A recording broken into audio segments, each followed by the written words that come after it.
Black supremacy, brothers and sisters.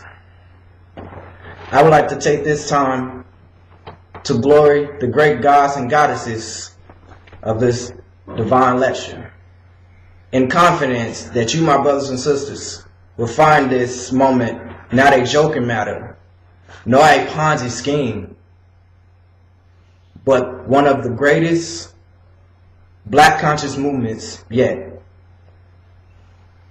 Let's bring up our universal spokesman for KNBS and our sovereign Prince General Divine Love L.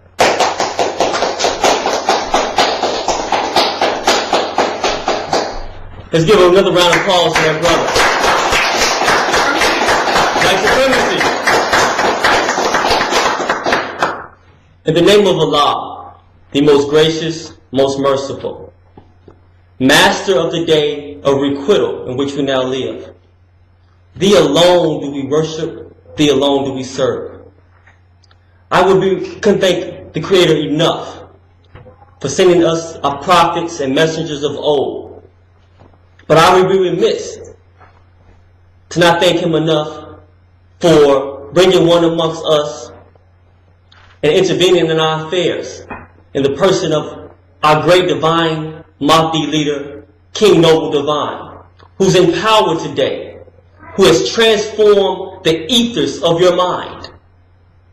These parasitic thoughts that you have been thinking and meditating on has been eradicated with our new sovereign leader on the scene today, who has come to clean up the mess, the murkiness of your mind.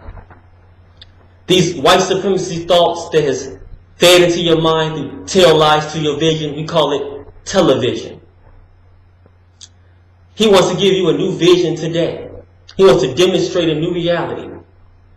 Demonstrate by setting the demon straight.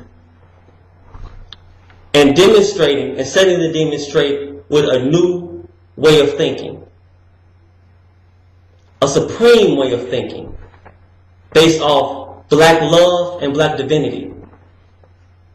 And unifying those he wants to unify. We always say in the conscious movement that we need unity. We need to come together. But people unify with those things they have in common. Most people unify with drug dealers or gangbangers or people out there selling drugs or robbing. Those people who have like minds come together. We say in the Black Supreme movement that like minds travel in the same orbit. Well, those who have merged on the scene today for this order, for this supreme black order, is resonating with us today. They're coming from all over the world to be with our sovereign king leader and sit amongst him and humble themselves to listen to these truths that is coming from him through our ancestors and coming through him through the spirit of truth, through the Akashic memory bank. He is tapping into the melanated genius within inside of him and inside his DNA, because he has went inside of himself to tackle the lower desires. They have taught in some of the more science teachings of some of these ancient teachings that there's two selves. While our sovereign supreme leader teaches us there's only one self. And that one self is divine. There's only one truth. And that is virtue. That is supremacy. That is enlightenment. All falsehood is not. Falsehood passes away. Our sovereign king leader teaches us there's only one reality. And that's the reality of supreme truths. Mathematics. It's a mathematical formula within inside of these lectures that people need to begin to start to not just listen to, but internalize the message. How do you internalize something? Most people don't know the science of internalizing messages. You internalize the message with inside the endarkment of darkness. You close your eyes and you become one with your being. You cut all the lights off and just listen to KNBS, King Noble Black Supremacy. and you begin to be one with our teacher, our sovereign leader, and you begin to feel the being of your body, the genetic memory bank start to unfold, the pineal gland starting to reawaken, the kundalini energy rising. You begin to, the chakras begin to line up again, and you begin to become one with the oneness of the all reality. The oneness. There's the highest numerical force number is a 9. And the European is afraid of that 9 energy, but he's more afraid of the one behind the 9, or the one in front of the 9. They went up on in outer space and went up on planet Mars and started seeing that there's pyramids on Mars, that the original man already been there, done that.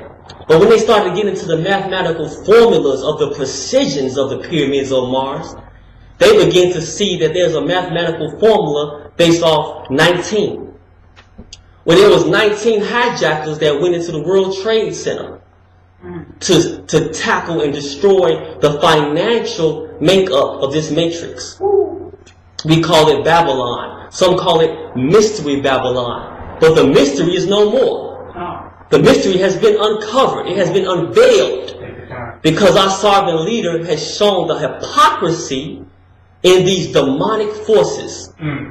We call, or been told, the children of the corn, the village of the damned. I like to say the Brady Bunch. The Brady Bunch. Because that's all they are. Jerry, Lewis, and Salas, and Sue.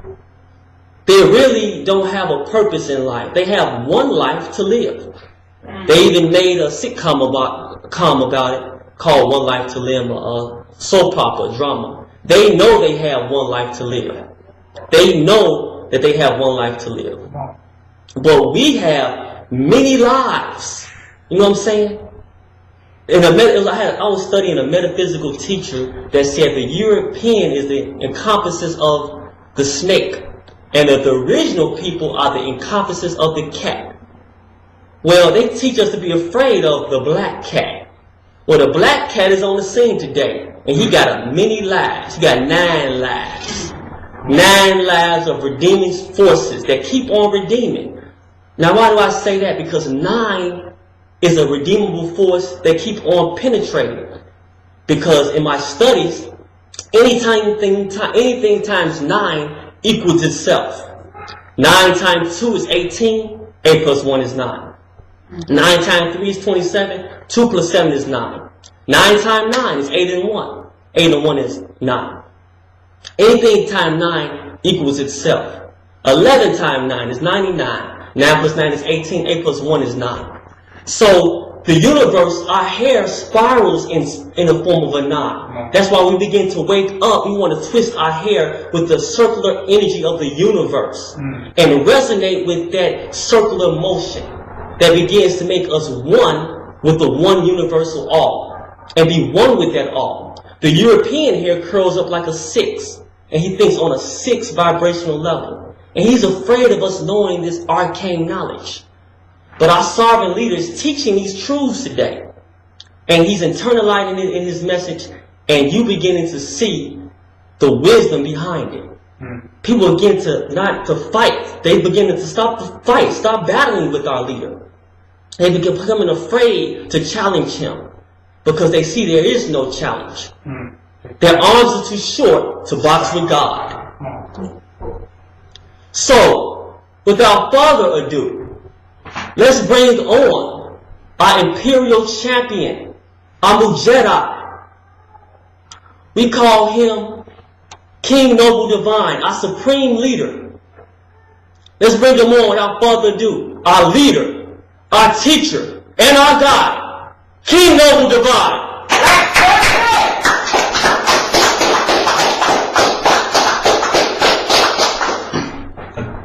That was a very wonderful, perfect presentation and deliverance from our General and Sovereign Prince, Divine Loville. Let's give him another black hand. You gotta be God to be with God. That's a reality. This particular lecture, I want to go in. This is a topic that I wanted to speak on for over a year, but I've been waiting on the unique time to bring it and to speak on it. And we are in a unique time with what's going on in the conscious community, what's going on with the so-called leadership in our community. We are at a very, very good time to hear a message that I'm going to bring today. There couldn't be a better time for this unique message. That's why I had to wait and put all the other information out before I want to come with the one I'm coming with today. This particular piece is called The End of Victim Consciousness. I'm about to go in with this piece. See, this piece will liberate the mind of the entire race, because if you're not liberated mentally, physical liberation is way, way off. Before there can become a physical liberation, there must be a mental liberation. Our minds must wake up. And we take that lightly when we say our minds wake up. We think our mind waking up is waking up to this information or this book or this lecture. We don't understand the depthness of an awakened mind. And we need to awaken a mind out of a sleep. But we don't even understand what sleep is. We think sleep is simply being just unaware of something. We don't know what sleep is. We don't know that sleep is a prison. We don't know that what we call sleep is a limited parameter. That our awakened state is our sleep state. Because in what we call the sleep state, we have infinite power and ability. In what we call our awakened state, we set up all type of rules, regulations, all type of limits about what we can do, be, and have. So the true sleep state is the awakened state that we're living in today. And the true awakened state is going into a realm where we have the infinite power and the infinite ability to create. But our sleep has been induced by the realm of illusion that we exist in today. Yes, we are in the realm of an illusion. That means we're living in a world that has been dictated by the consciousness of another. And the dictates of his consciousness are the parameters in which we live in, and that's what we call the matrix. That's the sleep state that we must wake up out of. We're moving in this sleep state, and we have moments where we wake up just a little bit. We have moments where we might see a little bit more than we saw before. We have moments where we may feel like the gods and goddesses that we are. But then we go back to sleep. We nod back off. We can't keep our eyes open long enough because we are distracted by the petty things of this world. And we have an ideology that has been given to us by our enemy to make us think that the petty world is the real world. And we are so consumed with the pettiness of the world. We're so consumed with the dramas and the illusions that we do not have a moment or a second to tap the divine power within us, to clear the movie, to clear the stage, to clean the canvas, and to begin to paint the reality that we want to live in forever. We're so distracted by the petty things. It only takes one petty situation for Negroes to go back to sleep, because they are distracted by a realm of illusion that they don't realize if they do not give energy to that illusion, it has no power to continue to exist, and that illusion shall pass away. We spend a lot of time even caught up in the pettiness of our own existence, with our own weakness and our own vulnerabilities, what I call victim consciousness. We live in a reality where we fear being victims in the future, or we are negative about being so-called victims in the past. Your average person exists between both of those states, worried about future victimization and can't get over the illusion of being victimized in the past. Victim consciousness. Not realizing that whatever you give your energy to, you will create more of whatever you focus on, whatever your meditation is. So these thoughts will arise in your consciousness. We must know how to let them go. We must know how to not latch our divine self onto victim consciousness and victim thoughts. These thoughts must be allowed to pass. On the other side of what we call victimhood is godhood. See, in reality, there are no victims. And this is going to hurt some people. It's going to hurt a whole lot of people. There are no victims on this planet. We are all victors. We think a thing and it exists and it manifests. And whatever we're experiencing is a manifestation of the victory of our thoughts, whether we are aware of it or not. Some would even go as deep to say that this life that we're living in, we chose to live in it. We chose to incarnate as who we are now, but we fell asleep on the chooser. We fell asleep to the chooser, and now we are caught up in the illusion of choice. We cannot awaken the chooser to wear the outfit that they chose, to wear the experiences that they're having. They have fell asleep to the chooser. But we all have created this life that we live in now. We chose to come here.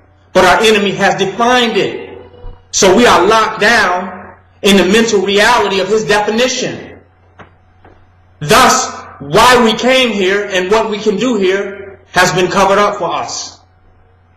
I'm going deep tonight. I know I'm going over some people's head, but follow me. We're in a reality of our own choice in this world of phenomena. But when we manifested ourselves into this vibratory state, there was a devil there waiting for us. There was a devil there. And he had a definition for us. And as our master teachers taught us, that the definition is death ignition. Igniting us to death, dying early, moving towards death and fear of death versus constant continuous creation. We receive death ignition, diets that will kill us, perceptions, thoughts, and ideas that will kill us, relationships and a way to interface with one another that will kill us. He gave us definition, death ignitions, igniting our deaths the moment that we got to this planet. I'm here to tell you that we came here not only to live forever, but we manifested being here out of our living in foreverness as spiritual consciousness. And when we manifested on this plane, the devil that was here taught us death. Everything he taught us was death and limitation. Everything he taught us limited what we can create and what we can manifest in order to get the results that we desire on this planet. Everything that our enemy taught us. He gave us psychology. He gave us a psychological model that we believe is the absolute truth. And with this psychological model, he has engineered insanity. He has engineered insanity. His psychological model, if accepted by any individual, offers insanity for black people. Yeah. So he taught us psychology. He taught us that we have a psychology that isn't us. It's simply the way our brain works when it is affected upon by phenomena. He taught that we could have psychological problems. I'm going in tonight. He taught us about the psyche. Sigmund Freud and Carl Jung. He said that we have a psyche, but yet they have opened the physical brain and cannot find the nature of human consciousness in existence. So his psychological model is incomplete because he cannot get to the fundamental rudiment or the nature of human consciousness. So he cannot even prove that there is a psyche. See, we thought that they taught us religion with Christianity, that was the only religious ideology, or Judaism and Islam, which are different forms of Christianity, that's all. Different forms of Judaism, different forms of white supremacy. We thought that religion was limited to that, but no, it's not. He gave us a religion called psychology. It's religious. He got you to believe that you have a psyche, that you are this entity that is carrying around this thing called the psychology. Did he tell you that? He can't separate you from the psychology or find the you or the psyche. He can't put them on the table side by side. But he told you that you have both. You accepted that thought. That was his definition or definition. As soon as you begin to accept an artificial concept in an artificial world, you are now an artificial entity. You are being transformed into the artificial entity, and now you are dying. You are now having a slow death because you are taking on the artificial. Anything artificial kills us. We know that. White sugar kills us. White bread kills us. White cocaine kills us. White milk kills us. Everything white ain't right. Everything. Everything artificial expedites death of the human life. But not just that which is physically artificial. That which is consciously artificially created too. Teach. So this devil engineered an artificial consciousness. We're talking about the grafting of Yakub through genetic mutation, right? Yeah. And manipulation of a physical entity through DNA. That's the graftation story that you teach. I'm here to tell you that he has such grafted consciousness. He has created an artificial consciousness that he has implanted, put you under hypnosis. The minute that you strive to be conscious, he begins to hypnotize you under the form of education, under the form of sociology, psychology, every aspect of his society where he's indoctrinating people with white supremacy. He is engineering consciousness. We take on the consciousness of the beast and the devil. Our death begins. The minute that we take on his reality, we are moving towards death. So now we have his psychology. We have this psyche that holds all of these memories that is affected negatively by this or that situation. And it holds all this stuff, according to him. So now you can't move forward in the present moment because you are a victim of your past. Did he teach us that? Sure did. You can't stand up and be a God and an author and controller and creator of your life now because something that happened to you in the past. Teach. Somehow he is taught that the past stays with you. Huh? But what past? He only teaches that the negative past stays with you. He don't tell you about that positive past of 76 trillion years. Teach. Huh? He teaches you about a negative past of something that happened in kindergarten that you can't get over. Somebody stole your lunch money, and he gives you reasons to fail. Reasons to he gives you excuses not to manifest your divinity now. Because of the past. Something in the past won't let us last.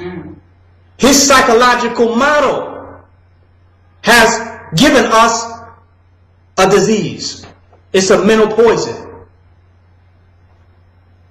People don't realize that they create themselves out of nothing. Because he told you you were already something by his definition. Am I right? Teach. He said that you were already born as somebody in your psyche. And that as you travel through life, this psyche is affected by situations and circumstances and thus shaped and formed, and that you are totally formed to be who you are the first 7 years of your life. Am I correct? Is that what they teach? They don't tell you that there is no psyche, there is no past, and that the only time is now. Now. That's fancy. And it's not your past that creates who you are and what you're going to be and what's going to manifest. It's your creative force of will now that will create who and what you're going to be. See, they've created talk shows where people get rewarded for being victims, for having a victim consciousness. They got checks for victims. They got reparations for victims. Am I right? Right. You get paid to be a victim in this society. Because that's safe. The victim is safe. No one is afraid of the victim. Huh? The victim is vulnerable. The victim is unempowered. The victim can't help themselves. You get rewarded for being a victim. But if you say you are God, people jump back. If I say, you know, we're victims and we went through slavery, and we went through this, and we went through that, and this, that, and other, everybody will agree. Even a white man. That's true. I'm sorry, too. I feel sorry for that. That's true. But if you tell that white man, I'm a God, he's jumping and running. Am I right? Right. The victim is rewarded. The victim is perpetuated. How can we be a God if we are limited to being victims? How? We must start to tell our people and wake them up to the fact that they are the creators now. The consciousness of victimization has to be given away. Because in the same breath we're saying we're gods and we're divine creators. By accepting victimization, we are saying we don't create our own reality and we have no choice. If you can create now, you always could create. And if you always could create, you always did create. Huh? Yeah. So you would never been no victim. That's a fact. What happened was we accepted a consciousness, an artificial consciousness that was meant to suppress, depress, repress, and oppress us. We accepted a consciousness that limited us. They say only the strong survive. We went against these phenomenons, and it wasn't our strength that came up against them. We were weak in those situations, and we accepted the artificial consciousness to say, look, I accept the limitations. The complexity of this whole situation is that we're victims. That's what makes it so complex. But if you throw out victim consciousness, we're creators right now. Yeah. We're so busy trying to figure out how to get out of a situation that never existed. Teach. Do y'all hear me? Yeah. The only thing holding that ever existed is the consciousness that we hold of it right now. So how can you fix something that never existed? But its existence is predicating on us constantly recreating it. Teach. As an event in the present moment. You say, well, let's stand up and be gods now. Nothing's holding us. We can stand up and do, be, and have what we desire and manifest what we want to create. We say that now. And people say, well, I don't know. The Negroes is going through this and we didn't been through that and this white man and this blah, blah, blah. I'm here to tell you that all that is a fairy tale. That's made up. And people have learned how to capitalize capitalize off projecting this artificial reality. They're like the fish in the bottom of the tank. They eat all the shit. They have learned how to capitalize off the waste of divine potential and divine consciousness. They have learned to capitalize and benefit from it. So they constantly perpetuate confusion and complex problems that cannot be solved. Authority solves problems quickly. When we come into the authority of who we are right now to create, every problem is fixed. Am I right? True. But we got to come into this authority of who we are, and we fix the problem immediately. But how does a victim have authority? They're not responsible for their situation and all the stuff that's happening to them and everything that has happened to them. Where did they get some authority from? They're still looking for the victimizer. Yeah. They're still trying to study the victimizer. They're still trying to understand victimization. Am I right? Right. They can't put their foot down now and say, well, this is what it is. So we go and say that you never were a victim. And that everyone who came into this consciousness, into this planet, would experience this phenomenal universe in an undefined way. Watch this. Left to be defined by them. In the original state of us manifesting on this plane, it was just a phenomenal universe that we defined. In your scriptures it says that when they manifested Adam, the first atoms or atomic energy that manifested on this planet, named all the creatures and everything, right? Right. But the very naming of it was the creation of it. And gave form to it.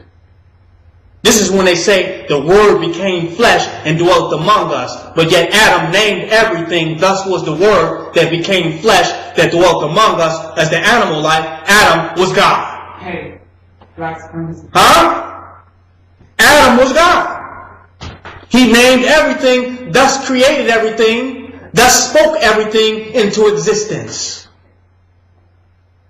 But Adam spoke something into existence that he shouldn't have.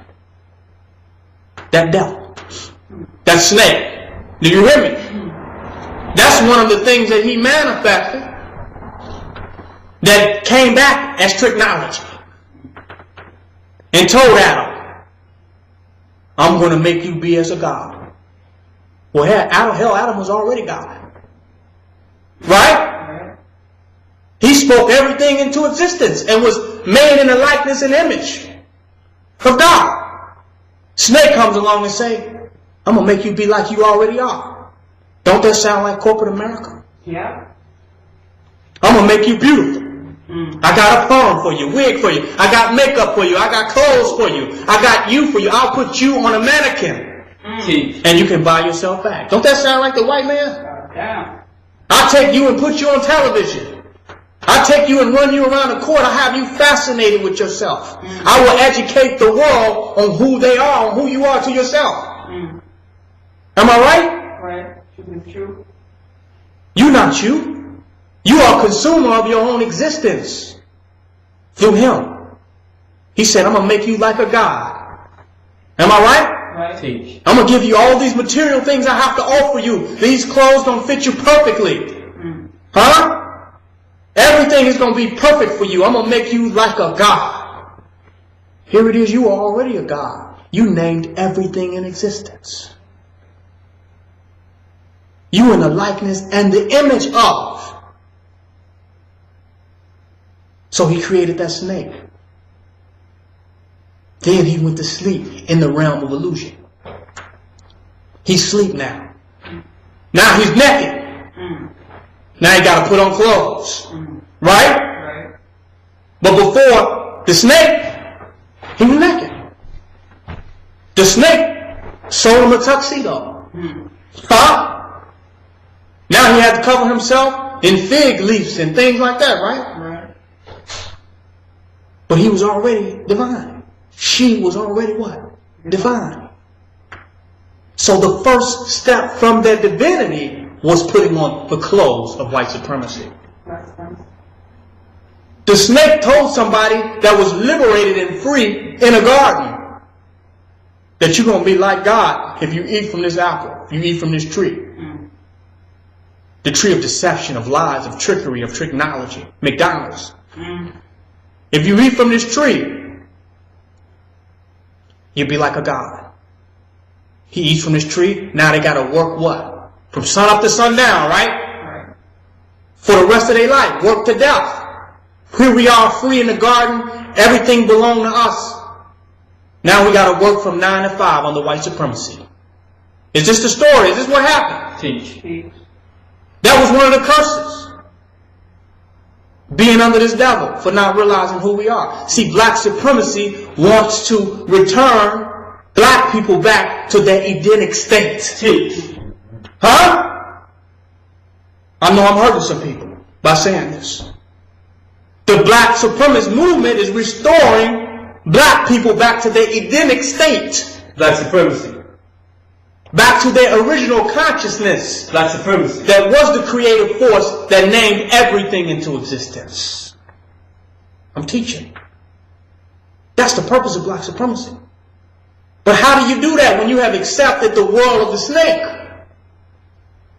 We're still living in the world of the snake. The world of the serpent. All of his ideas is his ideas. His truth is true, has become our truth. His lies have become our truth. We are afraid to redefine our own reality and manifest who we are and who we are supposed to be. We are afraid to simply just do that. We're waiting on permission. We're waiting on the mystery God to come back. I'm here. Black supremacy. We're waiting on some elder council or some elder somewhere to tell us, what should we do? What are we going to do? Somebody is mystically supposed to come out of somewhere and give us a right to create the reality that we want to manifest on this earth. The black supremacists are in a position to manifest the reality we want to see on this earth. We're not waiting on nobody's laws, past, nobody's historical spin, interpretation, or breakdown. We're not waiting on nobody to find the dinosaurs' bones. Huh? We're not waiting on archaeologists and scholars. We saying kun fayakun. Teach. Being it is. That's a fact. We are getting in a position of power. We talk about black power, but we don't want to get in a position of power. We call scholarship power. But he who has to research before he can do a thing has no power to act now. Am I right? Right. What is there to research before God? Who is before God? Who is before the Alpha? Who is before God? So what is there to research before us? Huh? If we are gods, we are saying we are the beginning. Teach. When is the beginning? Right here. So where's there to study, to research? To very say you're trying to research to find out who God is, to find out what it's all about, is blasphemous. When God is before you. In the manifest. The likeness of your statues. All your images that you prostrate to is in physical manifestation now. Teach. This is where history becomes now. Where the past becomes the future and merge into the present. I'm teaching today. So it's blasphemous to say we were gods, but being God does not give us an authority to create. Negroes today have no authority. They've become nerds, studying and studying and studying, until the cracker slapped them with the book. No authority. In Egypt, in Kemet, it says, know thyself. We know thy library. Huh? We know thy DVD collection. It says, know thyself. And that's only to begin with. Because to know that, once you know thyself, when do you be thyself? Teach. We've been being somebody else's self. We've been being who somebody else wanted us to be. Not feeling like we have the right and authority to create the reality that we wanted. Go ahead, brother. And we're looking for reasons to be ourselves. Excuses. That's supremacy. We'll read this book as an excuse to be a goddess. This to be an excuse to be a god. We got to do this meditation and burn these incense to be a god and a goddess. Looking for excuses. Teach. Not taking the authority within ourselves to say, you know what? I am that I am. After you realize yourself as a God, we're not saying that all your challenges will go away. Because there's a process of becoming this once you realize it. Because now you have to begin to shift on a subatomic level. There must be a complete molecular regeneration of yourself. Teach. Because we've been functioning out of a vibration of illusion. Make it plain. So it takes time for the ethers in the universe to catch up with your realization. But you better get it started right now. All your challenges not going to go away as soon as you realize you're a God. But they damn sure will begin to start going away. Immediately and instantly upon your realization, affirmation, and declaration of your divinity. This is a fact. But you got to throw out all the white man's psychology. You got to throw out all his definitions of reality. The illusion of victim consciousness. See, we didn't want you to realize that you were who you are, to feel like you are a victim because of some stuff that people said happened to them in the past. That's not why we wanted you to realize yourself. We wanted you to realize yourself so you can realize yourself as a creator in the here and now.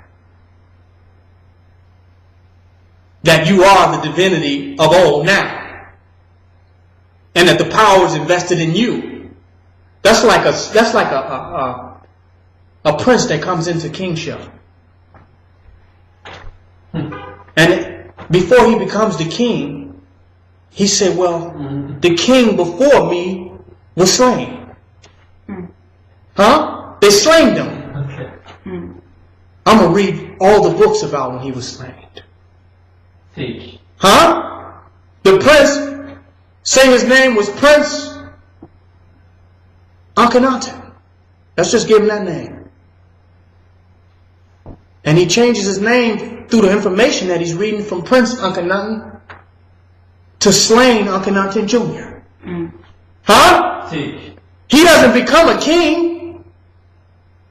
Instead of taking his history to realize that he is a reoccurring vibration, that he is the remanifestation, the reconstruction, the best part of all that ever was.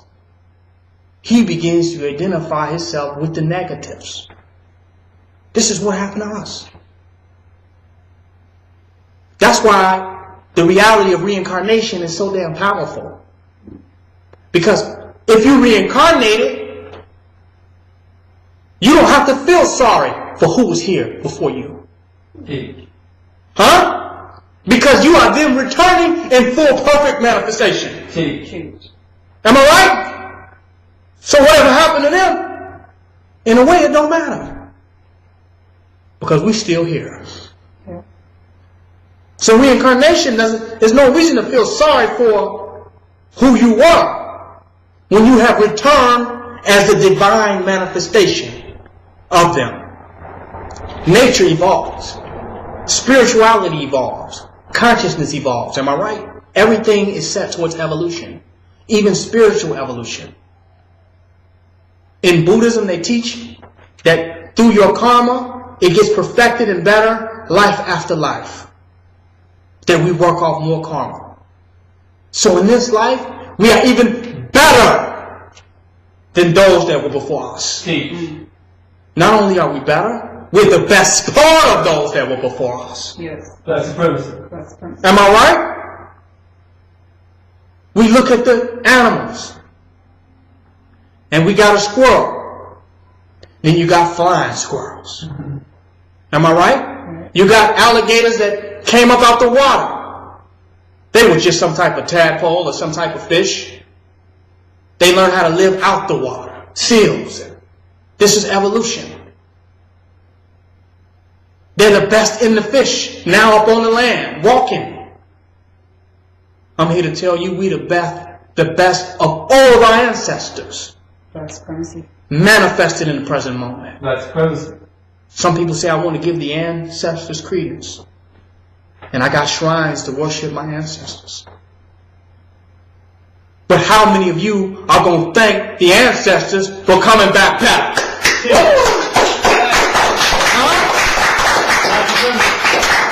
don't take time and thank the ancestors for coming back better. Because if we thank them for coming back better, we force them to wake up to being better. And this white man, this devil won't be able to pull off over on us what he pulled on over on us before. Because we're better. There's a requirement that we be better, an expectation that we be better. But we see ourselves as worse than those that become before us. We holler out the names of those who come before us. And chant them, and they're not here anymore. And we look down upon those who exist. When our salvation is before us. It's not in the dead. It's in the living. And God gets better and does better. Some people say, how could God get better? He's infinite and perfect. How do he get better? There's nothing God cannot do. Everything is within the realm of God's doing. Getting better, God can get better. You know, it's not better in the sense of how we see better, because we see better and worse in relativity. But God gets more intricate, more dynamic, and more diverse in his creation. We call that better. And this one, he'll use 1,000 colors in 100 ways. The next time he'll use 1,000 colors in 500 different ways. He gets more diverse in his creation. That we consider better. He said this entity was all of the ancestors together. This one was Marcus Garvey. This one was Malcolm X. This one was Nat Turner. This one was Toussaint L'Ouverture. This one was Shaka Zulu. He said, this time, I'm going to blend all of them together. I'm going to put a little Garvey in there. I'm going to put a little bit of Malcolm X. And I'm going to spin that a little bit. And stir it up. Say, damn, I'm going to call that kingdom. Do you hear what I'm saying? God gets better. So there is a likeness in us to everyone who has ever existed, and we are more divine compositions of that which has already existed. We have recycled all that ever was into the entities that be now. We don't realize that. Nobody has died. They have been reconfigured into those that are living, but those that are living know themselves not. Those that are living are fascinated with their own selves. They can't put their diaries down. That's why they can't live, because they're reading their old diaries. History is your diary. Now write your livery. Huh? Write your liveries. No more dying. Speak it into manifestation, into being what we want to create, and stand in it. Many of us think we are victims because of our childhood, something we went through. Clear your consciousness.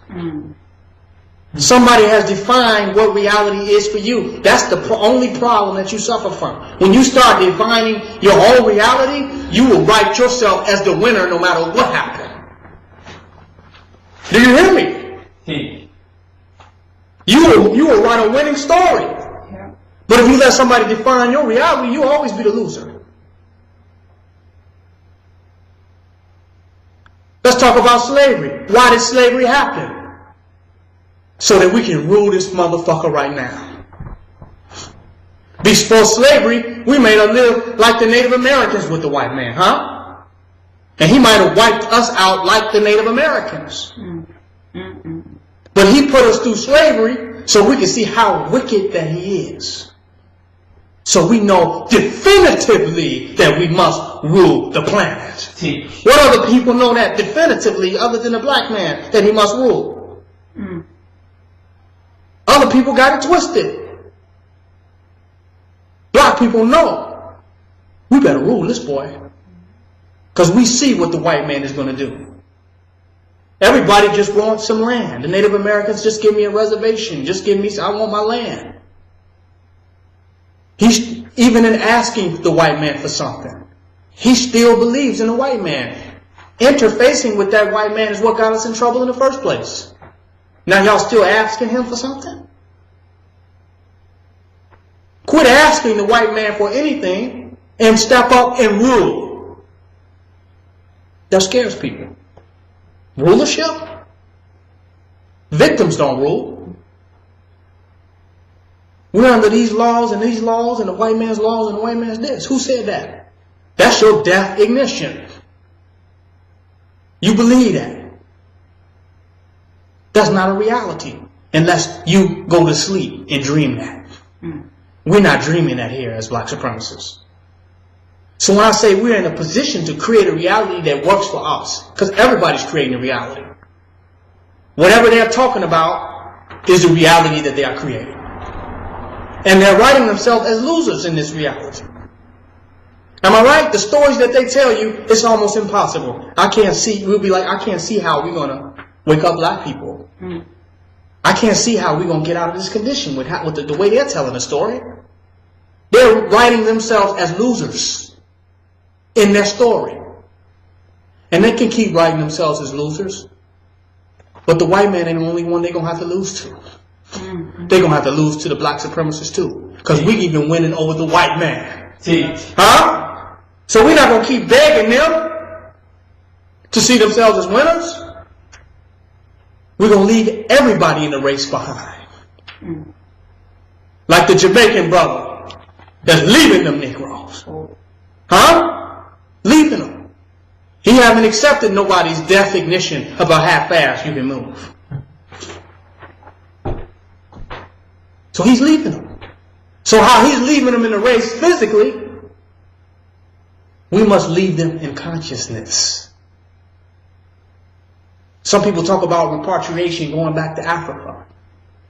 I'm going back to African consciousness. I'm leaving white supremacy consciousness. Black supremacy. So I'm repatriating. Absolutely. And repatriating back to black nationalism. That's the repatriation that I'm interested in. Repatronization that I'm interested in, right? That's a fact. So leave this white supremacist consciousness and get back into our own. But the victim consciousness, we got to get rid of it. We talk about we need capitalism and we have economic issues. That's because we let them define what wealth is for us. The black supremacists say it all belongs to us. How can there be capitalism if it's all yours? Somebody have to tell you it's not yours for you to become a capitalist. They say you should get your own business and become an entrepreneur. Tell that to a gorilla. Try to sell some bananas to a gorilla. Even a gorilla is smarter than that. And it's more definitive that he eat than most niggas that are doing capitalism. Am I correct? You might have a bad day in your business. You might not make no money. I bet you the gorilla gonna eat. He gonna get more protein and more health benefits than the average Negro. And we say we're working to eat. We got to eat. So capitalism has where he has defined human transaction. That we can only exchange among one another via the mark of the beast. If we don't have this currency note or this dollar bill, we cannot exchange among one another. He has defined how we can interface among each other. They call it capitalism. We say it's all ours. We're not going to accept his definition of how we can interface among one another. We say we want black supremacy. We'll give it all to black supremacy to make it happen. We don't need no ledger. We don't need no accountant. Huh? We don't need no banks. We need black supremacy right now and put all our energy, time, labor, efforts, and resources to create. You feel me? We don't have time for a 5-year business plan. It's been 400 goddamn years too long. We don't have another year. It's not going to be 405 years with a business plan. It's going to be black supremacy now. So if you let capitalism determine, if you let the Dow Jones and the stock market and the state of the American economy determine when black supremacy and how black supremacy can manifest, you're a goddamn fool. When we wanted black supremacy on the motherland, we grew it, we bartered it, we gave it, we planted it, we sowed it, we built it, we cleaned it, we moved it, we dug it. Am I right? Can y'all dig it? It's a reality. Now today, he's given us a system to confuse us. He has made his economical realm of illusion, his artificial reality. He has made that our problem, with us creating our reality. Well, I don't know if we're going to be able to do it. I don't know with the way this economy is going. I don't know if we're going to be able to do it. We got to get some money. I don't know if we're going to be able to do it. I have to sell 100 of these. I don't know if I'm going to get them off. He has made his world global, maniacal, demonic reality ours. Huh? Precisely. He has made his global reality ours. So now we're limited to how we can create black supremacy with how his system is doing. So that's like the slave used to say, master sick, we sick. So I mean, if there's something wrong with his economy, there's something wrong with us. Capitalism is too slow for what black supremacy is creating. Say we got money, we want to go out and buy a red, black, and green super caravan tent. It don't even exist. All the money you got to call this cracker to order it and put this cracker with that cracker and this industry company with that. We don't even have it. So money can do nothing for us because his system does not even produce the thing that we desire. So thus there we must create what we want. His system is too slow. We say we want economic power, but you cannot have economic power when you do not print the dollar, when you do not print the money, when you do not control the digital machines that calculate data bank interest. You cannot have economic power when you're not the sole author of your economy, when you're not at the essence of the economic system. That's a fact. How can you have economic power when you don't control the economic system? If we want economic power, we must create our own economic reality. Yes. We can't just fit into his and call it power. They call it assimilation. Yeah. Compliance, conformity, subjection, servitude, subjugation. We have to build our own economic reality. And when I talk about economic reality, I'm not talking about money. I'm talking about a way we know we must interact among one another to get what we want done. If we have a thought and thinking, we manifest it. We don't wait on his economy. We find a way to do it now. That's a reality. Sometimes that doing it now means that people have currency notes within his reality. And we use the currency notes to do it now, but simply because they're there and it's the fastest way to get done. Sometimes doing it now means we have to create it ourselves. We have to manifest it into existence. But what's important is manifesting it into existence, not the manner and ways in which it is manifested. You follow? They say God works in mysterious ways. Who is that God? Negroes think they need money to do everything. We'll do it in mysterious ways. How they doing that? They're not paying no rent, and they don't know, they ain't paying no bills and no lights and no internet bill. And how they doing that? Wow. Their stuff look better than everybody else, and they ain't got no money. God works in mysterious ways. And mystery is what? My story. We're trying to teach them their story. We got to get from under the white man. It limits what we can do. You ask people, what and how much can we do right now? They immediately gonna get their wallet out. That's a problem. When they dig up King Tut's, did they find a wallet?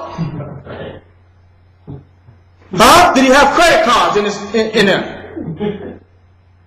Huh? No. Did they build the pyramids with credit cards and visas and wallets? No. They said, we're going to do it.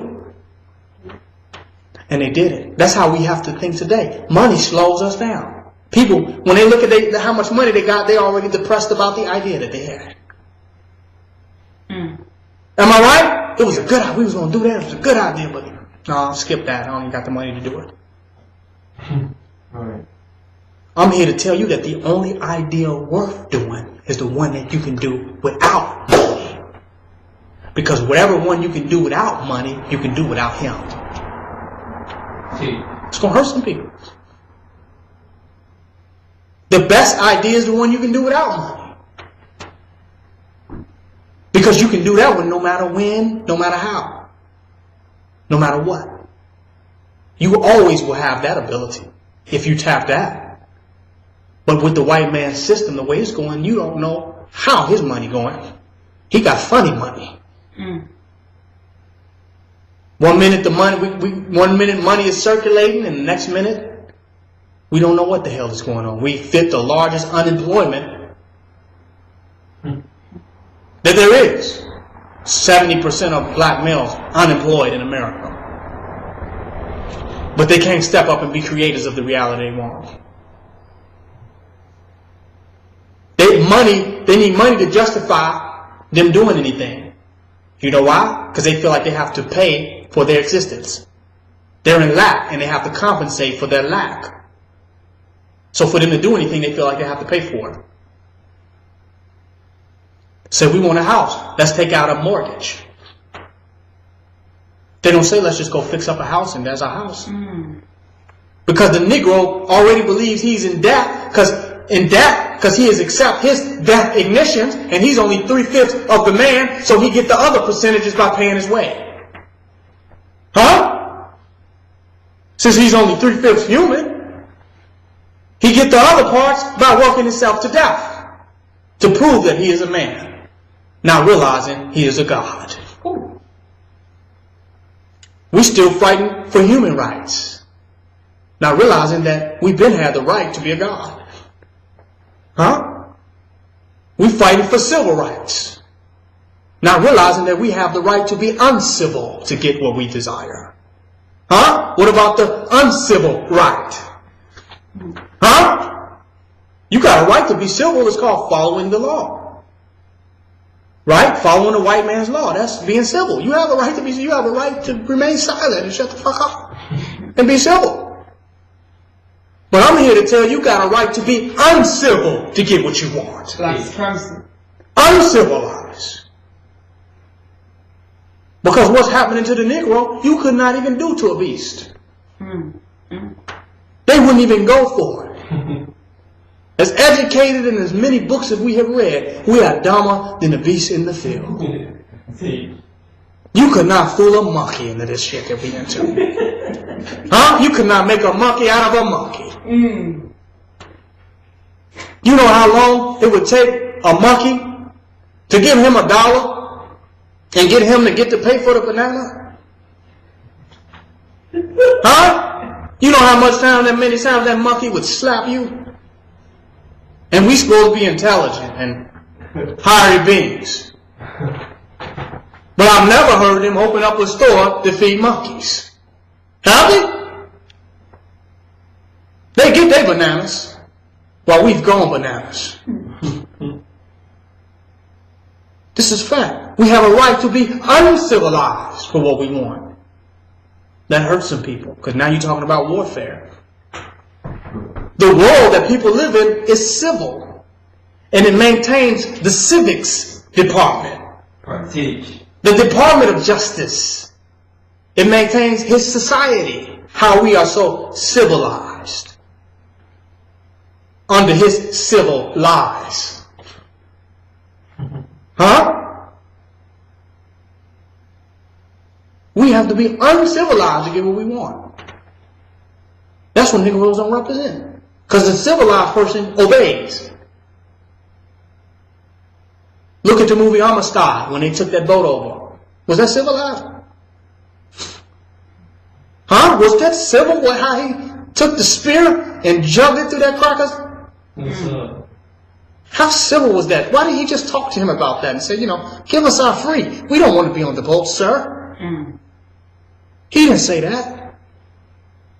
He grabbed that spear and jugged it through the middle of that goddamn cracker. He used his right to be uncivilized for freedom.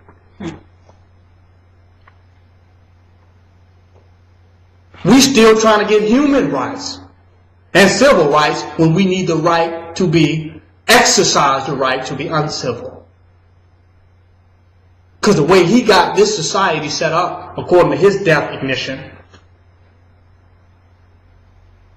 there's no way we're going to manifest the reality that we want to create without going against it.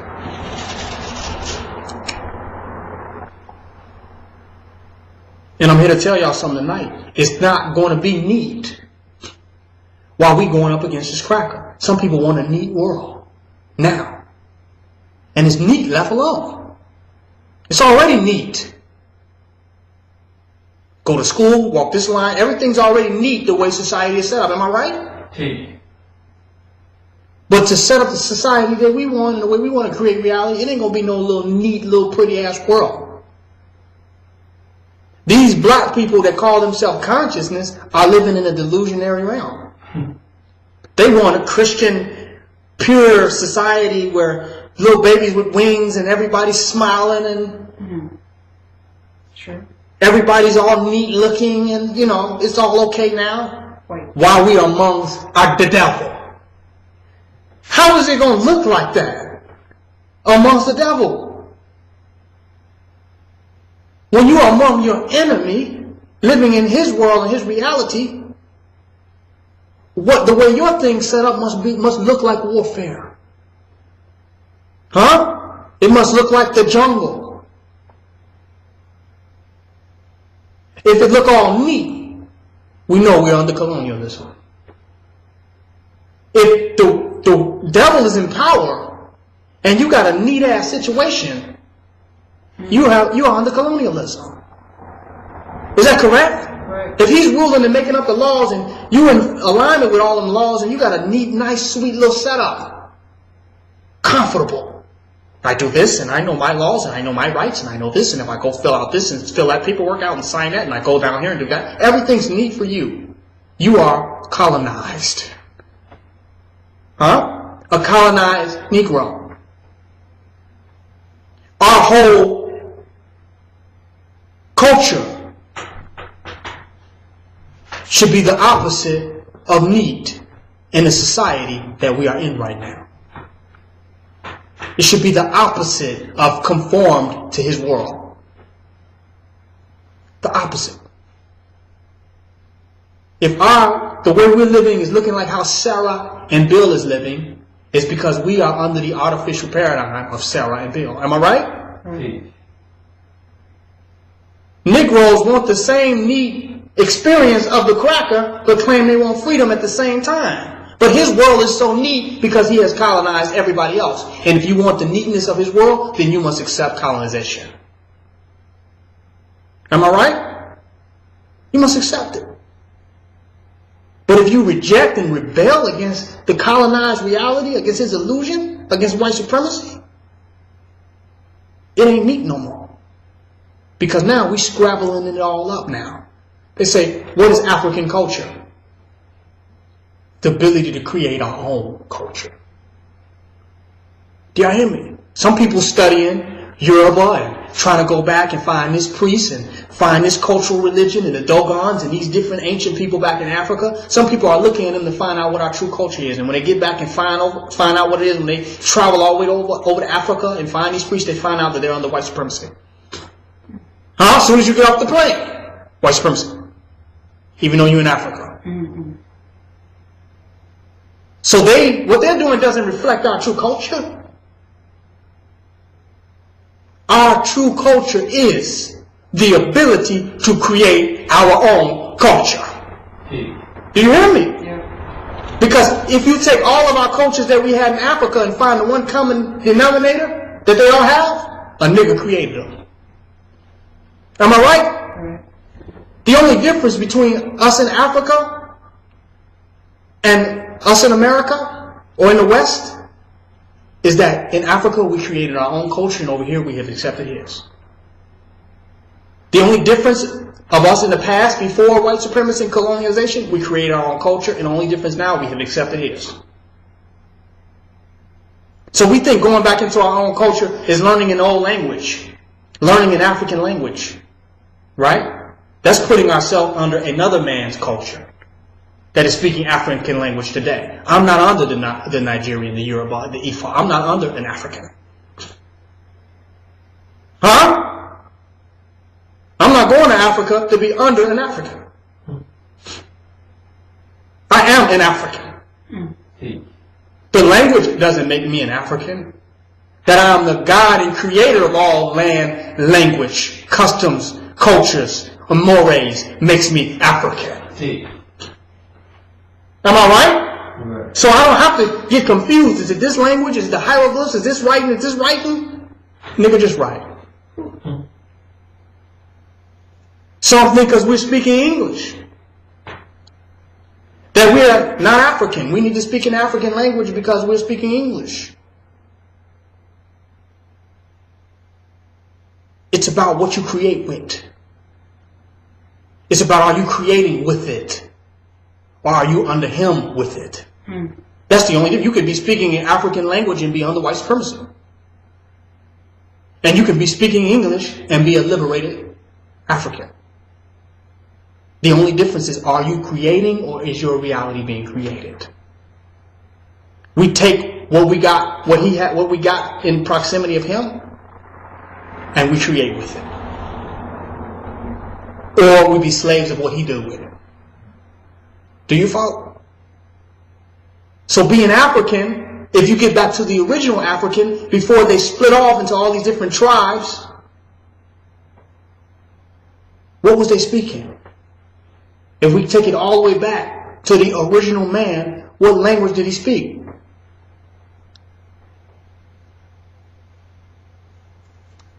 The one he made up. Am I right?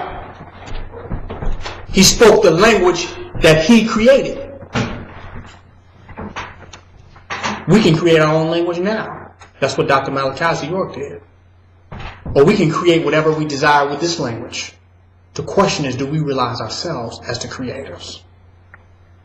Being African is synonymous with being a creator. It's synonymous with having authority to exist as the original aboriginal inheritor of the land. So being African is not just an identity or a nationality. It is a position of authority. Because only the original people have the authority to manage the earth. If they were the first ones there. And not only do they have the authority, they had to manage the earth. Because their management of the earth was their existence that became their culture. If you're going to live here, you got to manage it. If you don't manage it, you will be managed by it or them. That's a fact. And that's what has happened to us. We refuse to step up and to be managers. Because we're going to constantly be confused about ourselves and who we are. Instead of managing this situation.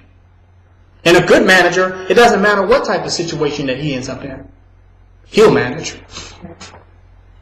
The question is he a good manager? We could end up in France speaking French. We're managers, we'll manage it. And we'll manage to be on top. Am I right? We're not managing to be on the bottom of nobody, under the auspices of no land or culture or language.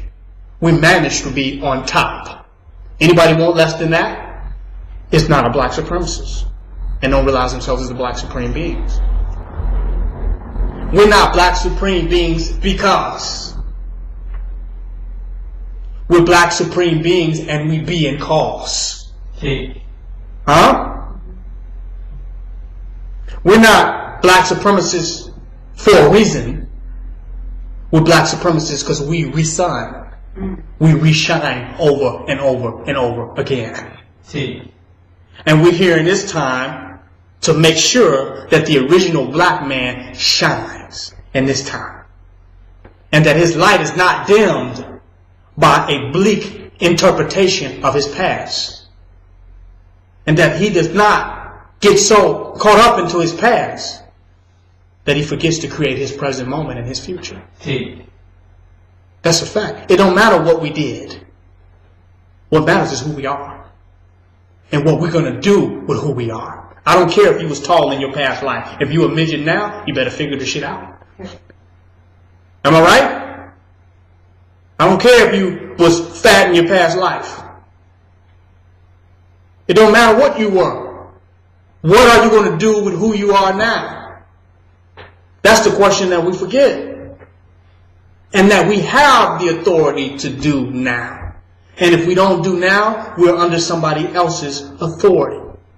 No choice. Create or be created. No choice. So we must define our reality. And take what was once victimization and redefine the scenario and the circumstance. See, life is like food. Do you know how to take the nutrition from it? Some of us mentally can't extract the nutrition from it because it was defined to us as a poison. Right. Our experiences were defined as poison. And we only have the poisonous understanding of them because we can't extract the nutrition. Some people say, I went through something when I was a child. Right. That's the poison.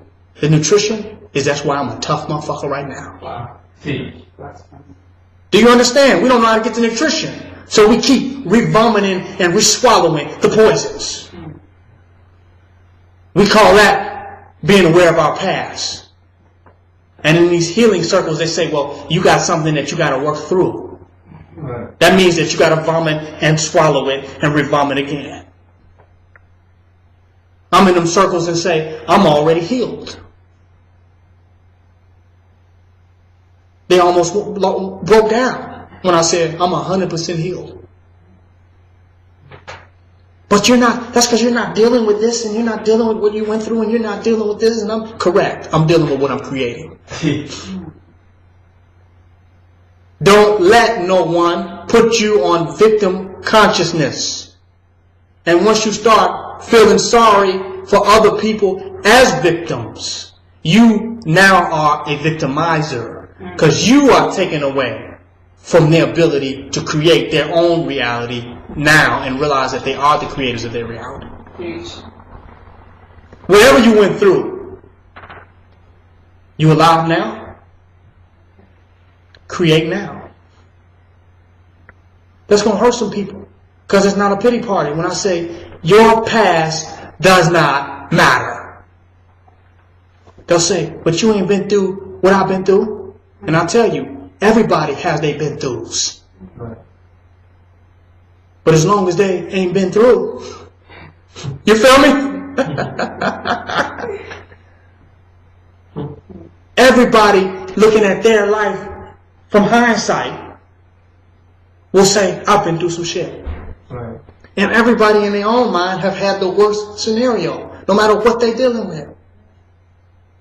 And some of them, their scenario is so bad in their mind that they believe they cannot get past it. So they don't and won't. That's when I tell you that for every problem in the universe, there are multiple solutions. Huh? They tell you for every problem there's a solution. For every problem, there are multiple solutions.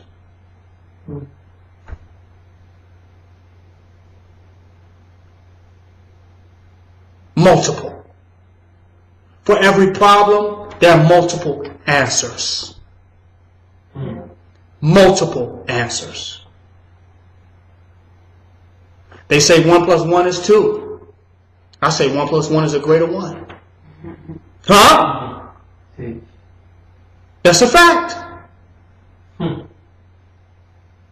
We got 2 kidneys. Is it 2 people? Y'all feel me? We got 2 arms. Is it 2 people? No. 1 plus 1 made up what?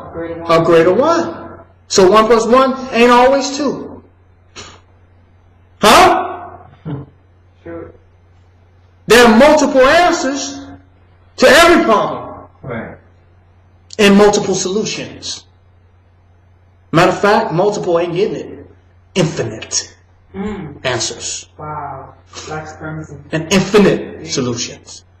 He got you thinking in one. That's your trap. That's your prison.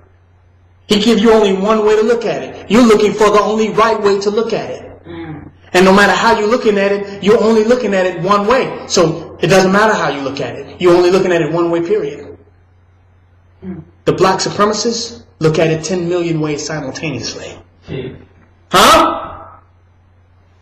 So anybody talking about I'm looking for the truth, I'm looking for the one way, the answer, it's all they're going to find is one way.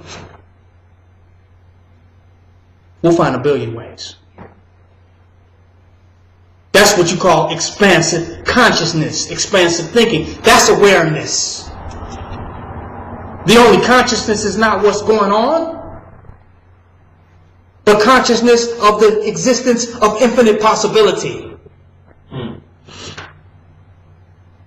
I right? People say, I'm conscious. Of what? Of something that's unconscious of everything else. Right? They're conscious of something. We're conscious of no thing while being the consciousness of everything that could ever be simultaneously. When you go into meditation, you're consciousness of no thing. But your thought can become anything and will be everything that exists. So the true conscious person is in the consciousness of nothing and becomes the consciousness of everything that is to be. True. Our so-called conscious people need to even know the power of unconsciousness. Because sometimes consciousness gets in your way. The things that you do flawlessly are those that you are unconscious of. They call them their subconscious mind. Yeah.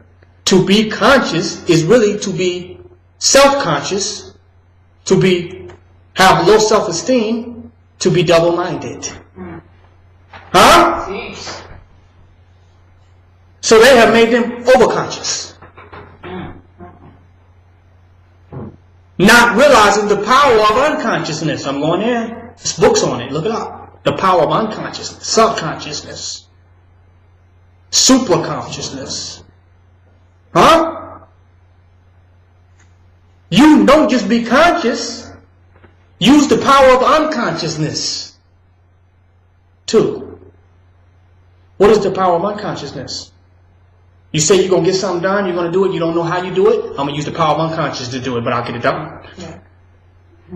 That means I'm not conscious of any particular way that I'm going to do it.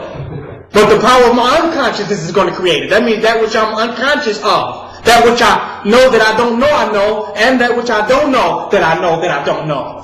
I'm going to do it.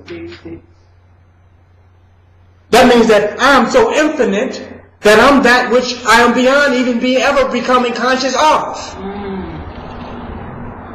And I can use that too. I can use all of that to do. Am I right? That's what problem people. What people call consciousness is a parameter of limitation. Yeah. Not realizing their infinite power to do beyond what they are conscious of. And you will never become conscious of it because you will never exhaust your infinite potential to do being happy. Huh? I'm hurting some people. So you will never ever become fully conscious. The only thing you can become is fully manifested in any period of time, in any moment. You can fully manifest yourself in a moment, but you will never exhaust the totality of who you are within consciousness. What you call consciousness is less than 0.1% of your existence. Oh, teach. Behind that consciousness is infinity. Huh? Behind that consciousness is infinity's infinity. It's the infinity that infinity exists in that is infinite. Huh? That's behind your consciousness. Who in the hell is that?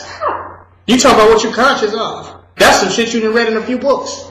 I'm conscious that I'm a seer. You know? I'm conscious that I am ISIS. I'm conscious that I am an Eteru. But you're unconscious of that you are 1,000,000,000 more things that man has yet to even create words for. Huh? So you're wasting your time trying to become conscious of that. You better beat that thing on out. Huh? You got to beat that one on out. So they lock us. And what they conscious of is a prison.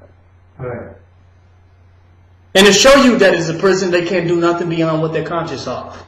I want to do that which is beyond I am conscious of. Well, I look at myself and say, damn, you did that? Wow.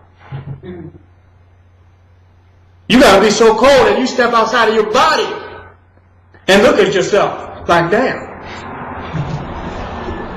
That's unconscious.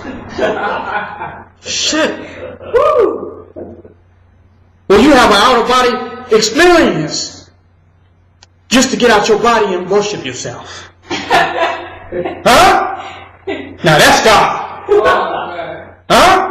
You step outside your body and hover over your bed and say, Alhamdulillah. Bismillah man right here. Huh? That's the power of unconsciousness. But we want to be conscious, and that conscious area is limited. It's not going to fit. Everything you are cannot fit into what we're calling consciousness. In the Quran it says something similar, that if you was to exhaust the ink of the ocean, a pen that with the ink of the entire ocean, you wouldn't even get just a little bit of a... Huh? That's self. That's who and what we are. We are that infinite. So you hear people sounding crazy and going crazy, trying to use consciousness to exalt infinite beingness. I got into a debate with a brother a few years back. He said, which was first, consciousness or existence? We debated a long time on that. I said, which one preceded consciousness or existence? I said existence preceded consciousness. And consciousness was that which was in existence that became conscious of itself. So with inside of existence was the existence of consciousness. So existence is bigger than consciousness. Because consciousness is something that exists. You follow? Along with that, the many things that exist. But what happens is that 99.9% of existence can fit in consciousness. I'm about to go in on you. 99.9% of existence can fit inside of consciousness. But that 0.1% that can't fit inside of consciousness is quantum. It's infinite. It's infinite. So you had existence, and consciousness became aware of existence. But that was existence becoming aware of itself as consciousness. That's heavy. But existence was infinite. Thus, consciousness can move infinitely. Because something, even though consciousness has infinite movement, it's not infinite. Watch. It does have infinite movement. It can come up with infinite combinations of thoughts. It can perceive infinitely. But it in and of itself is not infinite because it cannot contain infinity. You follow? It can contain infinity just as much as a cup of water can contain an ocean. An ocean can pass through a cup of water infinitely. But no cup of water can contain the infinity of an ocean. You follow? Yeah. So our consciousness allows the supra being to pass through it, to stream through it. So what we call awareness is only snapshots, right, of the infinite being that we are. That's a fact. Just glances of the infinite being that we are. We take those snapshots and say, well, that's who I am. I got it. That's just a picture. That's not you. Just as much as the camera can take a picture of you and 5 seconds from then you look different. That's what your consciousness is. You are an infinite being. Your consciousness is taking snapshots of infinity. I'm going to go heavier. You look at yourself. Every glance of your own existence is a snapshot of what you are. That is limited to the environment that you saw yourself in. Follow me with this. I will go as far to tell you all that you've never seen yourself before. It's going to hurt some people. You can't not blink long enough to get a good look at yourself. You are only getting glances of your own existence. So you think you saw yourself. And people ask, well, what is death? How can that you have never seen die? Huh? You ain't never seen you before. You see glimpses of yourself. You see yourself in a certain type of environment.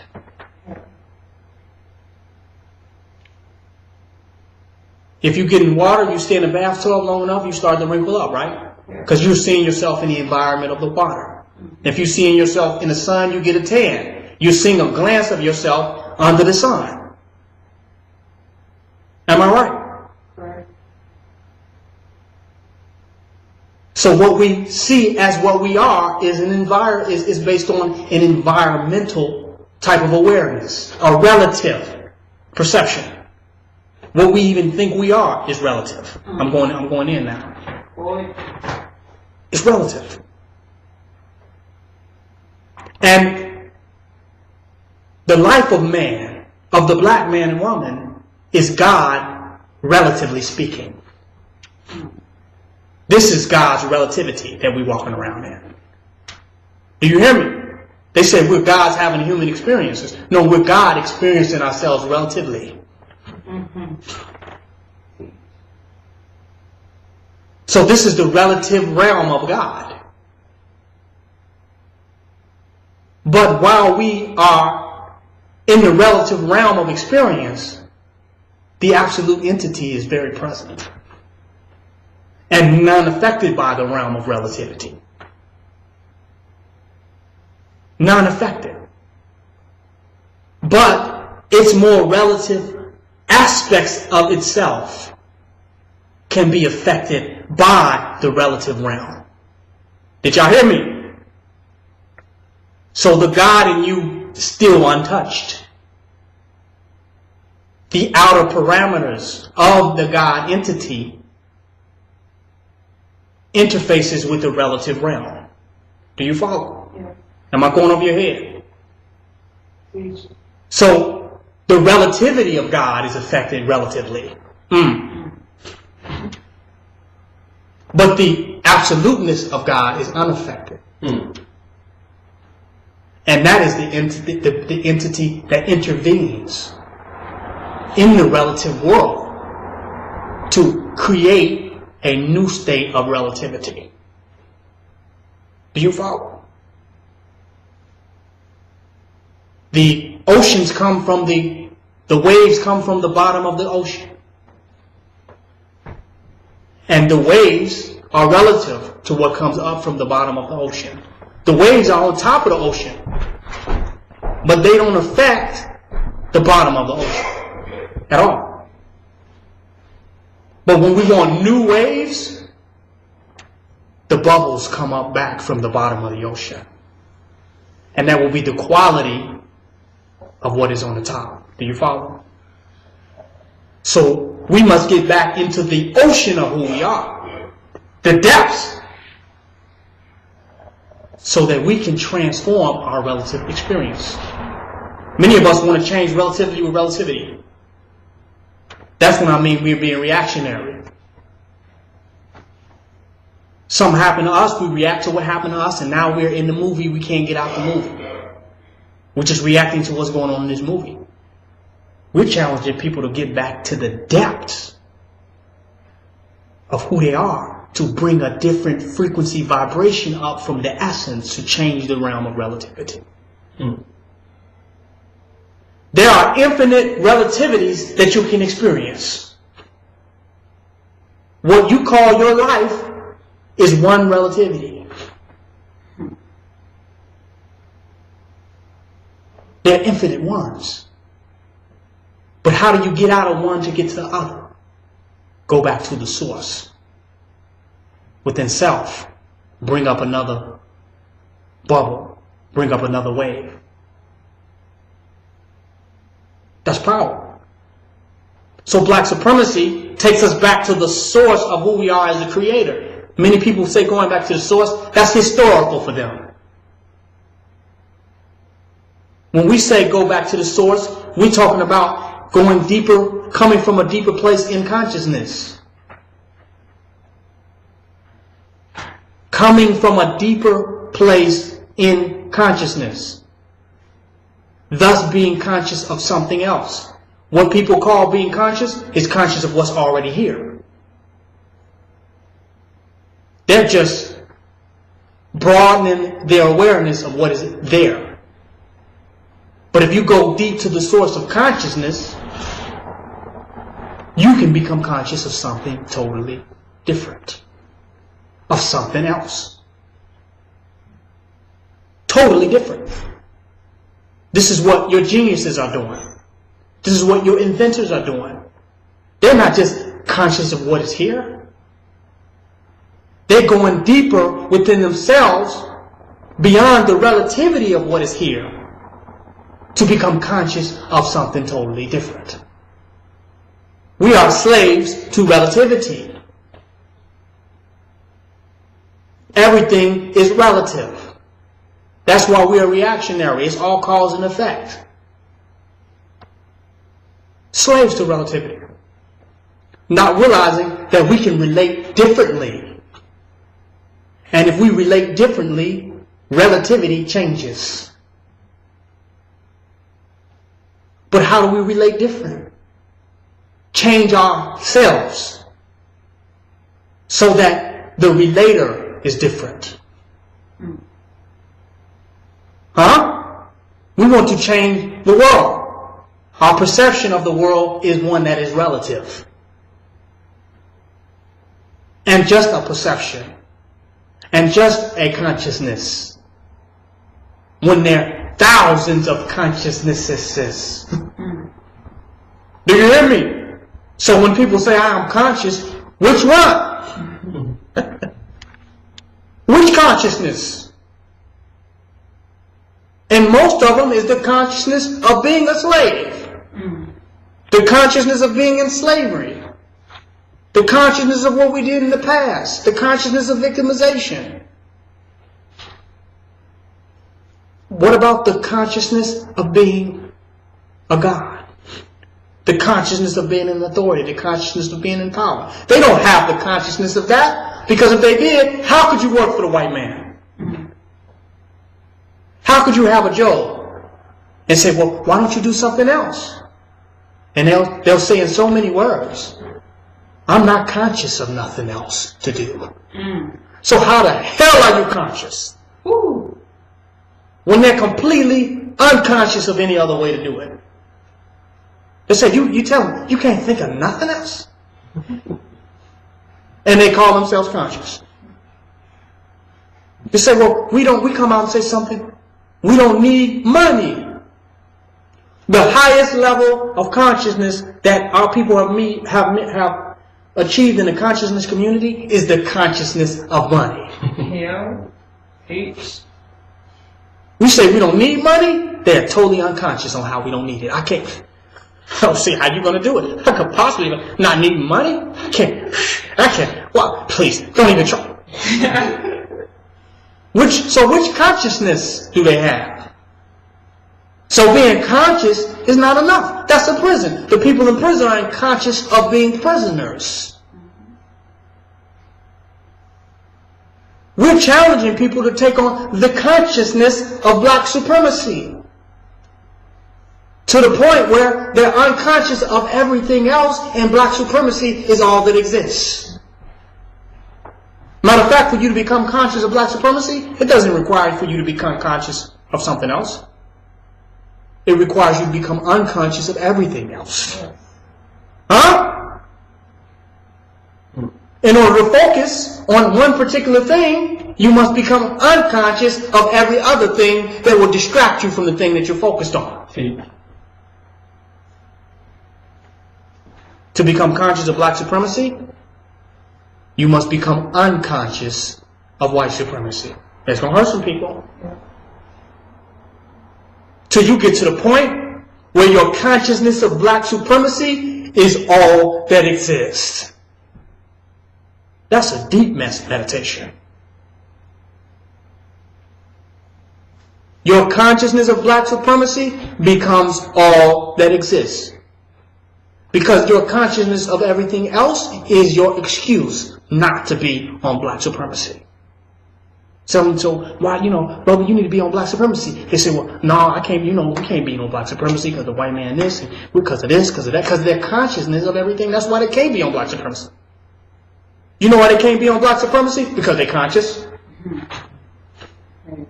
They're too damn conscious to be a black supreme being. Adam and Eve was too conscious to be naked. Wasn't it? Yeah. The black goddesses today are too conscious to be naked. That's the same problem Adam and Eve had. Am I right? We too conscious to be gods. We too conscious to be deities. We too conscious to be empowered. And unconscious Negroes got more than we got. Am I right? Unconscious Negroes have achieved more than the so-called conscious Negroes have. Yeah. The Negroes that you say are unconscious got everything that the conscious people want. A nice car. Yeah. Am I right? A nice house. The conscious Negro want everything that the unconscious Negro has unconsciously in his unconsciousness. And you're teaching people to become conscious. You tell me that I need to become conscious so I can get a car and fill out tax forms and get a house and send my children to the white man's school or any school. I have to become conscious to do what unconscious people are doing? That means you're double stupid. You got to become super conscious to do what the unconscious people do effortlessly. They want a car, they just get a car. You got to be conscious to get a goddamn car. You got to be conscious to get a house. You got to be conscious to get money. They unconscious and get money. So what is the benefit of consciousness? The so-called conscious person got all the consciousness he got to say, what are you conscious of? I gotta eat. You mean you read all of the Medunatera? The coming forth by night and by day? All of the spiritual books? The Oaspi? The Circle 7 Quran? Huh? You read all the Bible? The Kabbalah? The Torah? Huh? The I Ching? You read all the holy and spiritual books? The Bushido codes? All of them? To say, a nigga gotta eat. What a waste of fucking time. And mine. You could have just put all the books down and just started about a book. Buy you something to eat, nigga. Right? Correct. What they became conscious of, I'm about to teach, I'm going in now, is self-deprivation. What they call consciousness is self-inflicted self-deprivation to the point of being thirsty for the average shit that average people have. Am I lying? They deprive themselves. Nigga just wanted a sandwich. He said, I'm going to fast for a year. That nigga became conscious that I want something to eat now. Huh? Nigga walked everywhere he went. I'm walking everywhere I go. I'm not using a white man's vehicles and mechanics. I'm going to walk everywhere I go for 4 years.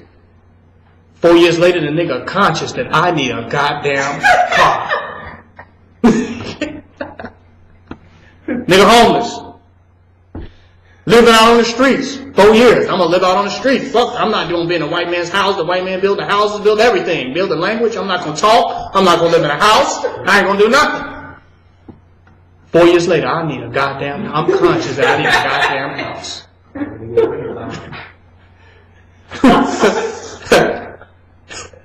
Nigga become conscious, say, I'm conscious, I want a conscious community, get in a conscious community, a conscious community. Nigga become conscious. I want to be by my goddamn self. I don't want to be around another nigga to tell me nothing. I swear I don't want to see another group of niggas again. I want my own hotel room. Am I lying? The nigga has become conscious of deprivation. That's only thing our conscious people is showing. For the black supremacists, it was not deprivation. It was conscious creation. For them, it was deprivation. People conscious start off vegetarians, say I'm just eating vegetables. I'm conscious I want something that looks like some goddamn meat. Huh? Give me a veggie burger, something, or some meat. I'm health conscious, I'm conscious that I need something meat-like. Now, even if I'm a raw food, goddamn it, give me a raw food burger. Anything that's like a goddamn burger, I need it. I'm conscious of that I need it. I'm health conscious, alright? I'll take the nuts and pat them together. And just put a little soil with that and clay and and pat it together. I want a burger, goddammit. Maybe a raw burger. You mean you became conscious to be a vegetarian and want a burger? You just imagine what eat a goddamn burger. I'm conscious of how bad I want something like a goddamn burger, a piece of meat.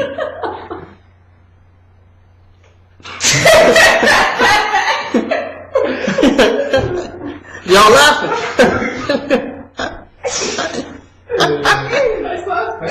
Y'all laughing?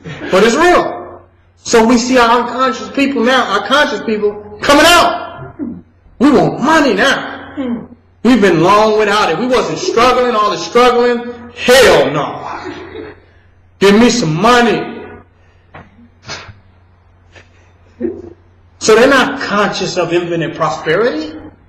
They're not conscious of how to attract what you desire out of the ethers and manifest whatever you desire without being under the European. They was never conscious of that. They was conscious of deprivation. And they called that deprivation consciousness. So when we come to them and say, well, you could become conscious of that there's some other ways to do things. There's some other ways to manifest. There's some other power. You don't have to be under this white man and deal with his money and be under his system. They say the only thing I'm conscious of is that I'm hungry to the motherfucker. I need something that looks like a burger. I need a car that I can drive in because I'm tired of walking. I need a house to live in because I'm tired of being homeless as hell. That's the point that they're at by the time they get to us. So they can't hear no, they're not actually open. And some people that you would think that were open-minded because of so much information that they have been exposed to. Some people that you think will be open-minded have become absolutely, totally hell-bent thirsty on what they have built up excessive desire for. So now they got to go through that stage where they get back into the white man's reality and want his money and desire for his things in his world till they exhaust their thirst for that and have a true desire to become conscious of something else.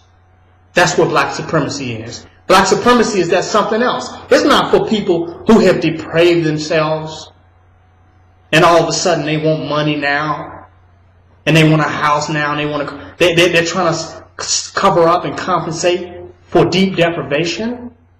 It's not for those people. It's for those people that get past that stage. That deprived themselves and said, I'm through the self-deprivation. And now I want to become conscious of how I cannot be under this beast. How I cannot be under this doubt. Sincerely. I don't want... See, I was looking for an alternative way to fulfill my desires. Which were white supremacy desires. Huh? I wasn't trying to get rid of the white supremacy desires and get a new set of black supreme desires.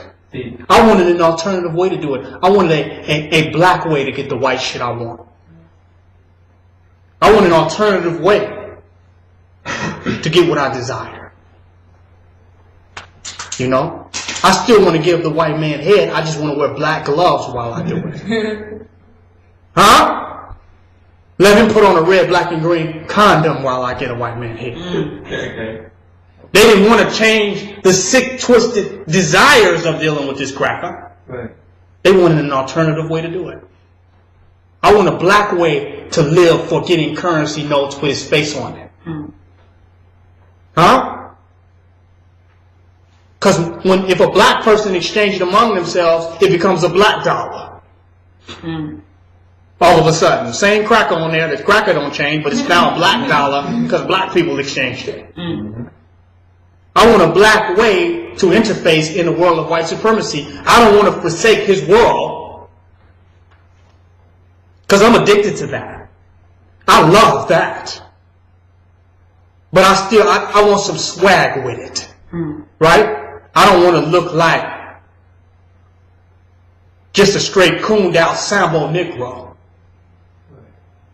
I want to have some Afrocentricity with it. Right? Same world, same desires, same lust, same codes and ethics of doing things. Same reality, but just I want to black it out a little bit. You know? I'll wear the same pants he got. I'll just sag them. Same Levi's. Right? Same Jabos. I'll just sag them. I'll wear one pants leg up. I don't want to change the garb of white supremacy. I'll just black it a little bit. Put a black twist on it. That's what our conscious community was suffering from. They didn't know that there was another world to become conscious of. They thought it was just information to become conscious of. And other ways to do white supremacy to become conscious of. That's what they thought. They didn't know that it was an entire universe to become conscious of. That there was a black sun to become conscious of. That Nibiru was walking distance. Sí. Huh? That a parallel universe existed simultaneously while they were in the realm of white supremacy. They wasn't aware of that. Sí. Fake planet. They didn't know that there was a whole nother world existing simultaneously while they were fixated on the enemy's world. They thought the best they could do was a black alternative, an alternative way of doing white supremacy. They didn't want out. It's going to take time for people to get all the way out and to wake up. It's going to take a lot. It's not going to be overnight because they don't realize how deep in that they are. And the people that think they're the most out are the most in. The people that think that they're nearer out than anybody else are even more deeper in than the people that think they're out. Huh? Because their progress has been thwarted. If you're not on the path of infinitely being out, you are infinitely in. That means the path of getting out never stops. People thinking they out think it somehow stops. You don't get out. You take on a culture of getting outness. Well, you're infinitely getting out. Meaning that you're perpetually moving out from. Some people get a little far away from the earth and say, I'm out. But you become another planet that's now moving totally in the opposite direction away from the planet infinitely. You can't stop past the Earth's atmosphere and say, I'm out. You have to be infinitely headed out. And out and out and out and out and out and out and out. And if you're not heading out and out and out and out and out, you're not out. You're not out. You must constantly be heading out, full out. And if you think you know what out is, you definitely are inside. If you think you're conscious of being out, you definitely are inside. Because those who are farther out are unconscious of in or out. You follow? I'm teaching. Those that the farthest out are unconscious. That's why they said those who know don't speak, and those who speak don't know. You infinitely must move out. Many of us, we 22 years old, 21 years old. We said, damn, I'm out. Here we are, 35, getting out. But we was out when we was 21. Right. Well, how the hell are we getting out now? Because we had not fathomed how far out was. That's like you get out of jail and you stand outside of the jail cell. You just right outside the cell. You say, I'm out. That ain't out. Now you got to get out the prison. Right. Now you got to get off the land of the owned by the penitentiary. Now you got to get out of the town that funds the penitentiary. Huh? Sí. So out, even what out becomes redefined every time you make a step out. Go ahead, brother. To the point that you've gone where no man has gone before. And where you go where no man has gone before, at that point you become a God. Black supremacy. We say get out of all the boxes. But we got to get out of getting out and be out now. Getting out is not enough. That's the vanity of consciousness. That's the arrogance. I'm getting out. The person that's saying that is not. The person that's really getting out is so out, it ain't even about getting anymore. It's just infinitely moving out. The person saying I'm getting out never gets out. Just like the person who says, I'm going to stop eating meat. They never stop. And until they stop. The person say, I'm going to quit smoking cigarettes. They never stop smoking cigarettes until they stop. Same with cocaine, drinking alcohol, any addiction. They never stop until they stop, until they're in stop. Saying they're stop, getting to stop is not stopping. Only when they're in stop. And when they're in stop, they don't have to say a goddamn thing. Because they're in stop. And if they're saying it, you know, instead of them getting out, they're doing the opposite. In saying it, they're getting back in. Because if you're already out and you say you're getting out, then you must get back in order to get out. Am I right? Right. If you say, I'm stopping smoking, and you have stopped, that means you must start back again in order to stop. Am I correct? So those who stop don't have to say anything. It's done. They through. They're out. But the outness is infinite. And if you don't get out far enough, the way the gravitation of the earth is, you'll get pulled your ass right back in. That's why how out you get must be a very far distance, where the gravitational pull can't even pull you back. Some of us think we out, and we out just enough to get sucked right the hell back up in there. That's a fact. We don't want to admit that we're in.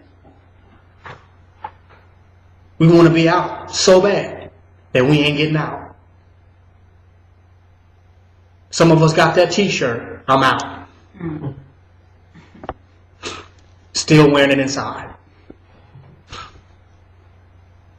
The sincere person to get out is every moment moving out. And they're realizing more that they're getting out than trying to get out. Y'all see the difference? You look up and say, dang, I'm further out. Look up again, damn, I'm even further out. But the person that's getting out is getting further in. We must truly get out genuinely. And that's what I'm saying at the bottom. That's my fundamental point. We must truly, truly continue to perpetually move out. And getting out is a perpetual movement of outness. It's not one step.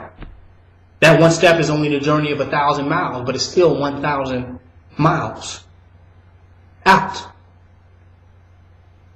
So each and every individual must assess where they are. And if they're not towards getting out, if they think they're so far out that there's no more of getting out for them, by default they're going back in.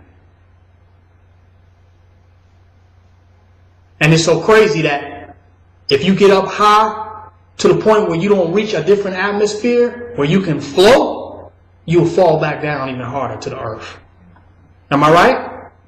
Even though you're out, you're going to even fall back to the earth with astronomical speed. And if you fall back with astronomical speed, you're going to even fall further into the earth like a meteor. So now you got to get even farther out than you got out, because now you're farther in. So every day, that journey out must be made.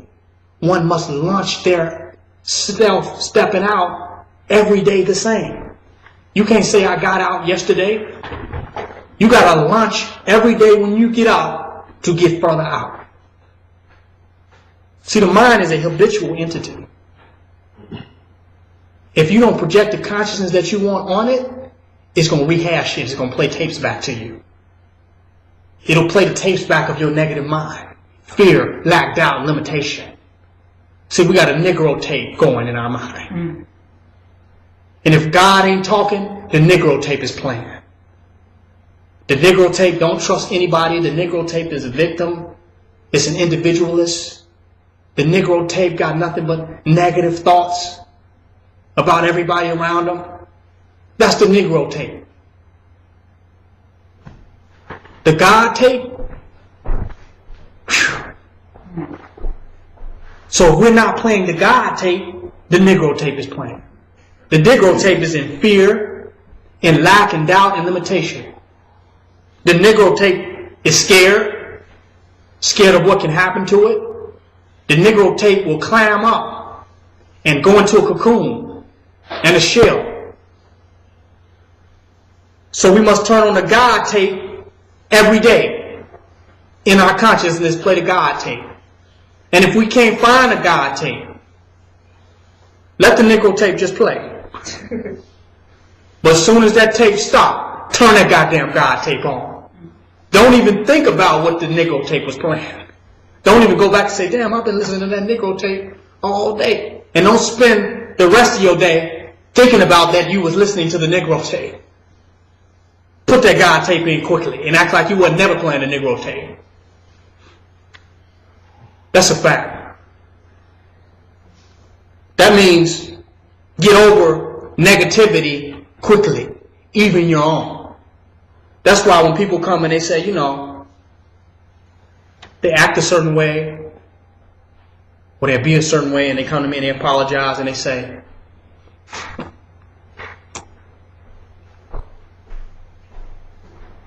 you know, they say, I'm sorry, you know, for how I acted, how I behaved, or whatever I was. And I say, you know,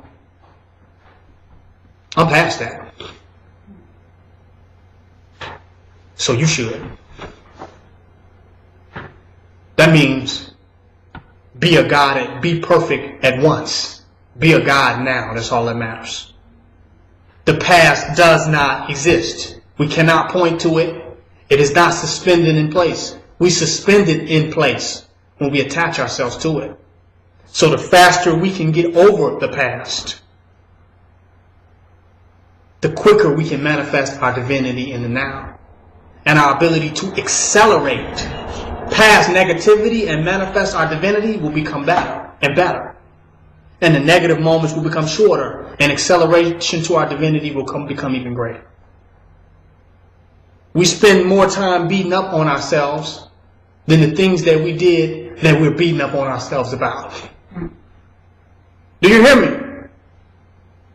Instead of manifesting our perfection now, then we're in a loop of beating up on ourselves about, because we beat up on ourselves about what we beat up on ourselves about. Now that's a triple loop. And then it goes even a step further. And we're also beating up on other people and not allowing them to be gods now. That means you have to even get over the negativity of others quickly. Do you hear me? Because what can you do with that? Nothing. We will get over negativity so quick that it won't even exist. And our power to create will be all that exists. Because you don't need to uncreate what does not exist now. You only need to create what you want to manifest what? Now. So know that the Negro tape has been running for all the years of our life. So it's not going to cut out overnight. It's going to take a lot of lectures, a lot of putting new thoughts, a lot of black supremacy meditation, and the tape will start going off, and we'll start accessing our divine being. The fearless one will come forth from within self. A lot of times we're worried about the things that we fear. But if we focus on who we need to become, the person that we will become will be beyond the things that we fear. Hey. Do you hear me? So the fear is irrelevant to your becomingness. See, you got the memo of who you're going to be late. That's why you fear things. You're going to be a lion fighter, but right now you're afraid of lions. You don't have to worry about your fear of lions. Just go ahead and become that lion fighter. A lot of fears that we have now that seem rational and logical is because we're not aware of who we can become. Because for who we can want to become, those fears are insignificant to to who you are right now, that's a big thing. Huh? Let me tell you this. It's like the man, I'm going to give you an analogy of a man who feared going to prison.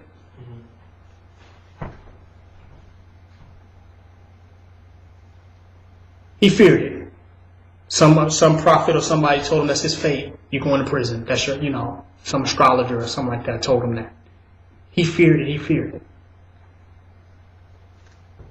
He became a millionaire, but the reason he was going to go to jail because of the money that he got and some scandals or something that's related to the money that he gets. So his success was bringing on the thing that he feared. Not knowing that it was his success, but just looking at the fear. So he keeps getting his money, and he has an accountant. An accountant makes wise investments for him and invests in certain things for him, and he's not aware of everything that accountant invests in because it's a relative, a friend of the family. So he trusts him. So this accountant decides to invest in prisons. Huh? So as time goes by, he fears going to jail, not realizing who he's going to become and how wealthy he's getting.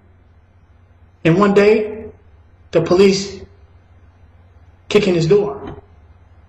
And they say, we're taking you to jail. He's still afraid on his way to jail. He goes to jail, he ends up in jail. He's in jail still afraid. His accountant comes and sees him in jail and says, you don't know who you are. He says, I'm so sorry, I'm in jail, this is so terrible, and blah, blah, blah. I can't believe I'm in here. This is a terrible situation. This is destitute, I can't believe the people up in here. His accountant says, you don't know who you are. He says, what are you talking about? He says, you own this prison. Huh? You own this prison. He says, what? Yeah, you own it. Wow. So what if I told you that what you fear that is your own prison, you own it? Huh? Woo! Wow. So who you're becoming is overly prepared. The unconscious deity that you are is overly prepared to deal with anything that you are creating. Huh? That you are far ahead of yourself, and what you're conscious of is minuscule. They said Allah plans, man plans, and God is the best planner. Have you ever asked yourself, what is the God in you planning? Huh? You see what your consciousness is planning, but that's man. But what is the Allah in you planning? Huh? Allah subhanahu wa ta'ala. Right. Huh? What is the Allah inside of you planning? You've been in a whole bunch of situations, and you are unconscious of how you dealt with them. You didn't know what you knew to do what you did to solve the situations that you were in. But you did. And if it was up to what you were conscious of, it would be no way you would have made it through that. But it was what you were unconscious of about you that led to you being victorious. That which you know that you don't know that you know is who you are. What you are. What you will be. And where you can be it, you don't necessarily need to know it. Many will know it and become conscious of it and will write books. They're writing books about those who are before us now. Soon they'll be writing books about us. We live in it. We're living our books.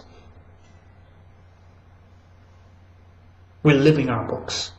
And mankind will become conscious of a hell of a lot of stuff that we were unconscious about this. Because the only part that we need to really focus on is the bliss. They can have the rest. They can become conscious of every little detail and every little aspect and every little part and the infinite ways of which it can be perceived. Let them sit in their cafes and think about that. All I knew was the bliss. Huh? All I knew was the nirvana. All I knew was the ecstasy. And the words that I speak are not from a man who is a scholar or a knowledgeable, but one who is in a state of ecstatic bliss. One who is situated in a state of utter bliss. I speak from there. That's a whole different place. I speak from one who does not seek, but from one who is in what they are creating. That's a whole different place. Many are seekers, seeking for this knowledge, for this or that. Those that are in bliss create knowledge. They create knowing. They create something to know. They're coming from this place. Many look for happiness. And they look up and the guru is sitting there. Do you follow? They search for happiness all everywhere. In things, in places, in circumstances. They travel for happiness. And when they find it, there's always a guru sitting there. And they find out he's been there for a very long time. And he wasn't nowhere else they ever was at. Showing that the seeking is not the being. The seeking to be God is not being God. The seeking to be happy is not being happy. Seeking to know is not being in the know. If we're surrounded by subatomic particles, we're surrounded by molecular intelligence. Information is our environment. Am I right? Everything around us is encoded with information. Don't seek knowledge. Be in the know. We are in this organic intelligence that we call life, and knowing is all that is happening. That's all that is happening. Mere perception, and I sat down with one of my brothers on this a long time ago. To perceive is to know. To perceive is to know. The act of perceiving is the experience of knowing. So knowledge is not information stored somewhere in the back of your medulla oblongata or your cerebral cortex. Huh? Knowledge isn't stored. It is experienced. So do you want to experience knowledge, or do you want to experience that you know that you know? How do you experience that you know that you know? You be what you know. So the master tells this disciple, close your books. Yeah. Tell you, close your books. He said, well, how will I know? You will be. And if you don't be, you would have never knew. You would only knew that you still didn't know. Even though you house the information and the knowledge. You read about water, you don't know water. You got to get in the tub. You got to get in the ocean. You cannot know about water from reading. You cannot know about water from lectures. So I'm not asking people to know from my lecturing. This is a pastime. I want you to follow me into the water. Huh? Teach. I want you to walk with me into the ocean as the ocean of knowing. By the time we get to the water, it will only be because you have become Aquaman and Aquawoman. Go ahead, brother. Huh? I'm teaching.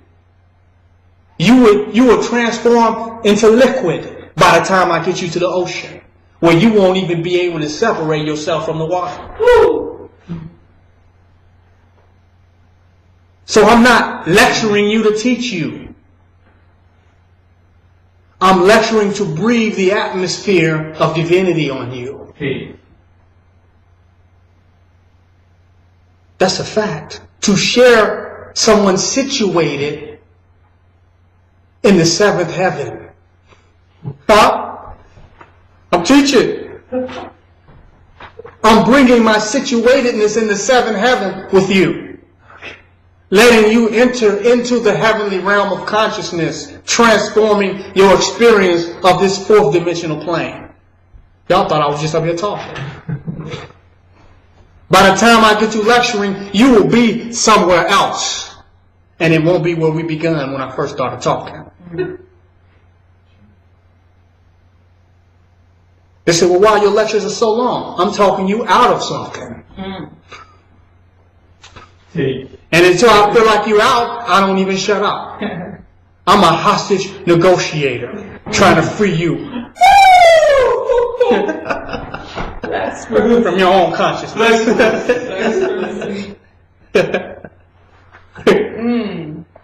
I'm trying to talk you out of a hostage situation with white supremacy.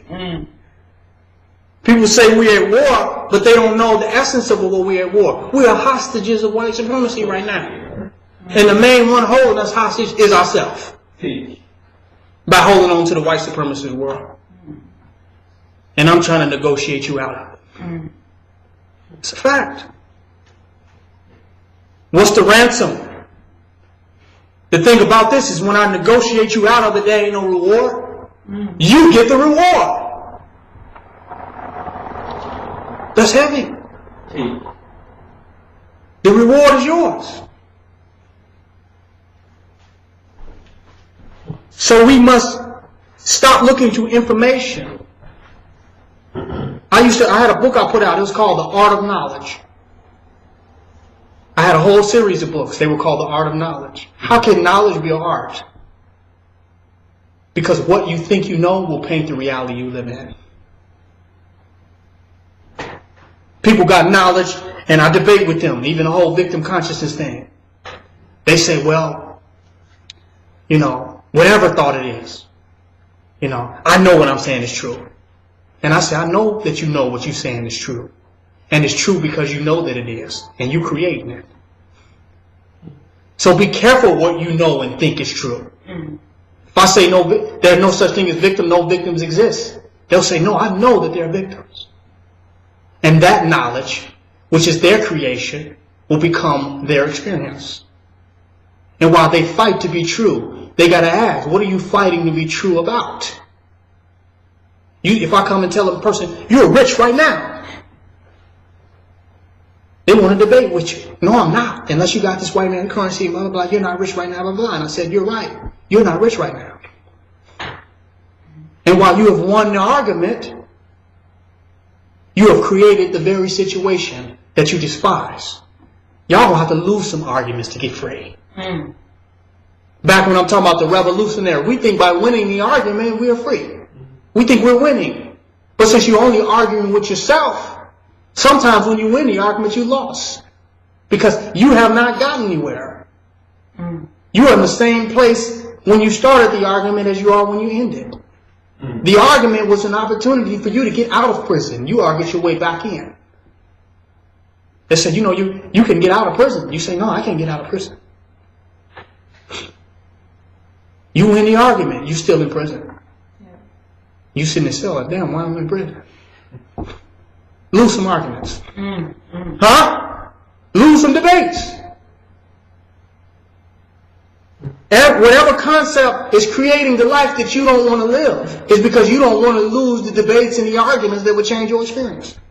You one loss of an argument that will free you. People say why they are not happy. They got some good points. And they'll win. I'll tell you why I'm happy. No, I'm unhappy because of this, that, and the other, blah, blah, blah. And this, that, and the other. And after the whole conversation, they're unhappier than when they got started. In order to get the right experience you want to have, it requires you to even be wrong about some things that you think you're right about. Because that's your only escape. If you're locked up into a cell and you say, I know what this is, I'm locked up. I'm clear on what this is. You ain't getting out. But if you say, now what might I be wrong about? What is it that I don't know about? What am I unconscious about this situation? What arguments have I made to make this a conclusive dead-end situation for me? Let me lose some of those arguments. The Christians that are going to hell, they need to lose some of them arguments. Am I right? The Muslims going to the hellfire, they need to lose some of them arguments. The woman that can't find a man that she's looking for, she needs to lose them arguments. The man that can't find a woman that he's looking for, he needs to lose some of them arguments, right? We say, what are we willing to gain to get to what we desire? The question is, what are you willing to lose to get what you desire? What concepts and perspective, what pride do you get about being right about your imprisonment are you willing to let go of? We're pridefully in our conditions. We wear our suffering like new garments. And we wonder why we can't get them off.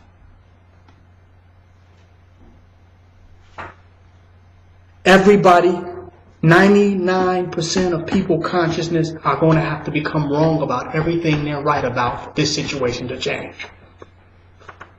Is that radical? Because if they're right, this ain't going nowhere. If all of them are right, we got another 400 years are going. Another 400 years of this left. But unless this one little thing that they overlooked, one little piece that they might be wrong about, one concept that just they might need to look at it again, there's hope.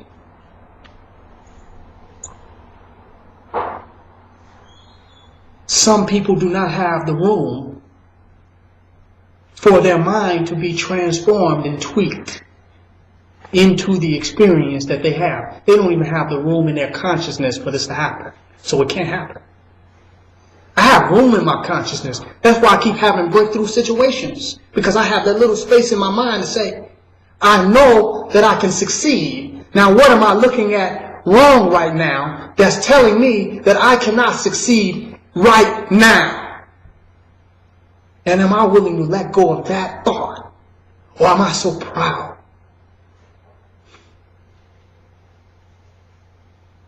about being right about that thought that I have condemned myself to the situation and circumstance that I am?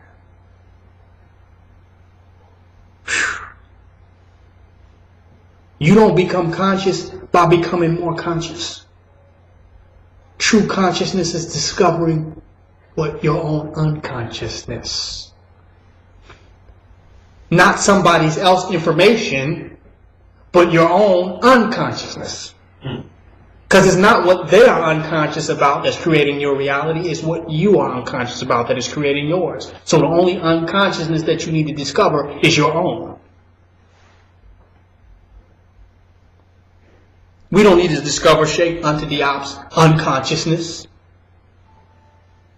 What some people become conscious of, others knew by second nature.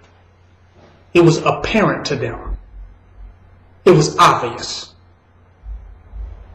So we don't become conscious by becoming aware of other people's consciousness or in other people's unconscious. It's our own unconsciousness that we must explore to transform the conscious reality that we live in.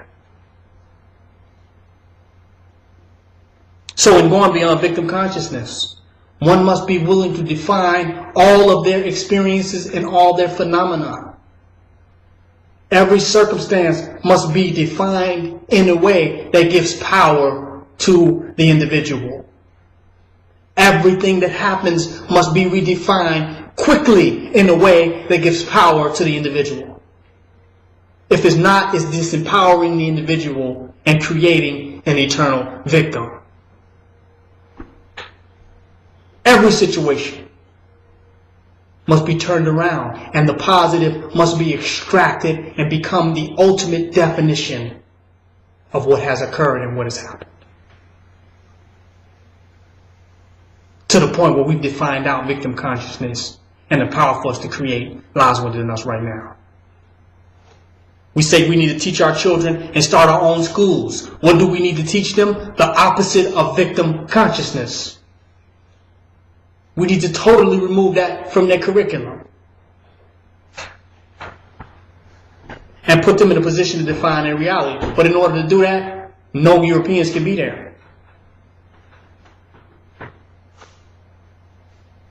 Because we got to explain how the European is there, why he is there, and what he means. Right. But if we create our own reality and there is no European, then all we have to do is define our own relationship to all that is. Presently. We can't do that with Europeans there. Because they're trying to justify some shit that they made up. They say, well, why are we on this land? Because of slavery. You guys were brought here from Africa, and we brought you over here as slaves, and we tied you guys up, and we worked you, and that's how we ended up with the land, because you all worked for us, and then we just set up. How about you all don't even own the land right now? How about you don't even control the land right now? How about that? Because we're in communities where there is nothing but us. Nothing but us. And we're still talking about the white man's controlling that. Mm-hmm. So that's a myth. So he never got ownership and never controlled what he does not control now. So all that he's talking about that happened and occurred in slavery is not enough to justify control over some place where he does not exist and where he is not at. How does that justify that? The only way you can control a place where you're not at is people volunteer their power over to you in your absence. That's what we've done as a people through history, through what we've taught by accepting his definitions and his paradigm. We have voluntarily submitted control over to him in his absence, where we control it for him. Not realizing that since we're the only ones here, we're the only ones there, that we are the ones in control and we are the ones in power. Bottom line. That's not a struggle or a battle, because where consciousness has not been deliberate, where consciousness is not made up, where we have not become definitive about something, it will be a battle. But when we become totally deliberate within ourselves, and that's the primary definition that we operate, live, and exist by, then it will be effortless for us to create it. The victimhood must end. Every person is a creator and a definer of the phenomenon, of the phenomenal universe. They define what it means. They add it up. Their minds create relativity. We must relate all the things. And by doing that, we will determine whether we will be winners or whether we will be losers in the long race of life. This is a fact. Give up the white man's psychology. Does not exist. We create who we are now. His psychology has made us scared of ourselves and scared of others. We've given psychology to dogs and animals. And say, well, that's a vicious dog. But if you don't accept that, that dog will run away. So what's really the psychology of the dog? What that animal is relative to how you relate to it, as is everything is defined by your relation to it. And this universe has no meaning, no definition, and no purpose without our conscious interaction with it. And don't no white man that's dead, Sigmund Freud or any of them, make up what our conscious, organic, present experience of this universe is. Don't no white man have a monopoly on what that is and what that means. And all of them die inconclusive.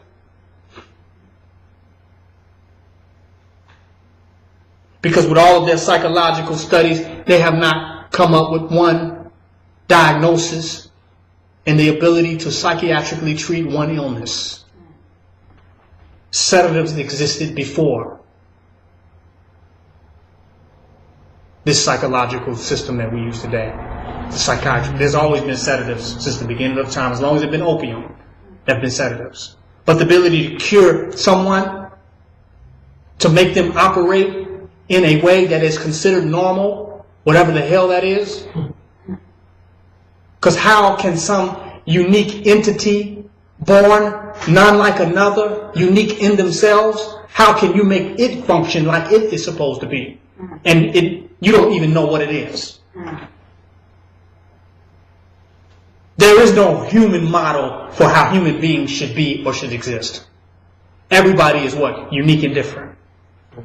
So how can you make somebody function how they are supposed to function if they have not, even manifested themselves out yet?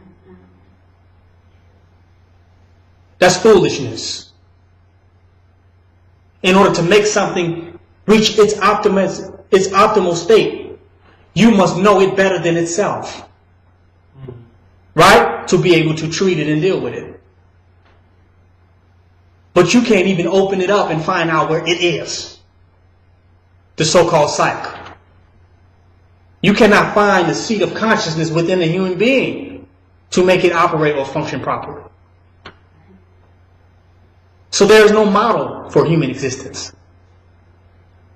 Well, this is a normal human being, this is an abnormal human being. They are diagnosing individuals based on how much they are a threat to white supremacy.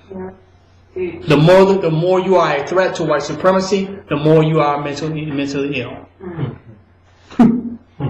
The more you are out of the order of white supremacy, the more you are mentally ill in their book. The more you do not agree with their reality and how it's set up and how it's established, their custom codes, rules, and values, the more insane you are. Because they are so arrogant that they say, you must be crazy not to agree with me. Right. Black man go shoot up an entire police station and they say, well, he had a mental problem. Because he had to be crazy not to agree with their justice system. The Joker dude said he was crazy. They're so arrogant that you got to be crazy not to agree with them. Because they believe they're so powerful that you should be so much afraid of them that you should agree with every thought that they have and accept every idea that they have. And if you don't, you must be crazy. But no, you're not crazy. You know how weak they are. You're not crazy. You know how powerless they are. So you can't have, and manifest whatever the hell you desire in non-agreements with them. You can't do that. Because you don't fear them. They think anybody that don't fear them is crazy. No, I'm not crazy. I'm just better than you. I'm just more powerful than you. That's what we don't see as a people.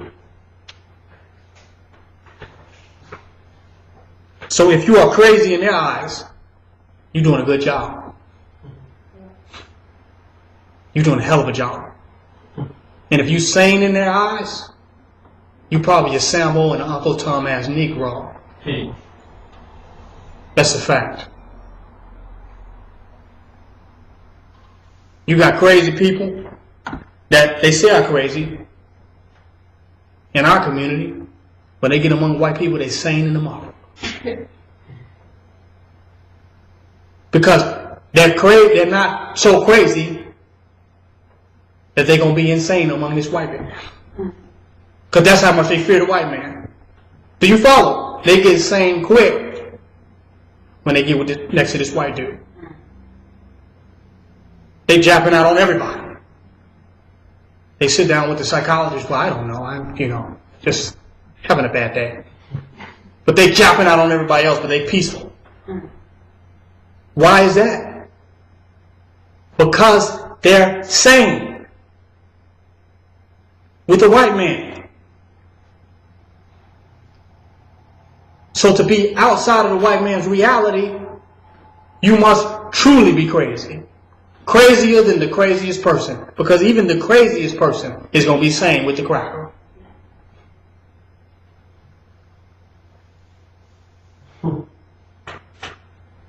That's a fact. As crazy as they are, they filling out the paperwork. They're not too crazy to get that paperwork filled out perfectly. Answer all the questions, everything. How they crazy? So if there's somebody really outside of the box, they say that person is crazy because they're that arrogant about their reality and their realm that anything outside of what we believe and think is crazy. It's not about what we think and we establish. It's got to be crazy. That's arrogant. And we pray to that arrogance. What if you're debating with somebody and they say, whatever thought you have against theirs, you're crazy. That's far-fetched. That's arrogant. They say my reality is the only reality. Wouldn't the devil tell you that? That's how you keep somebody a slave, by telling them that your reality is the ultimate one.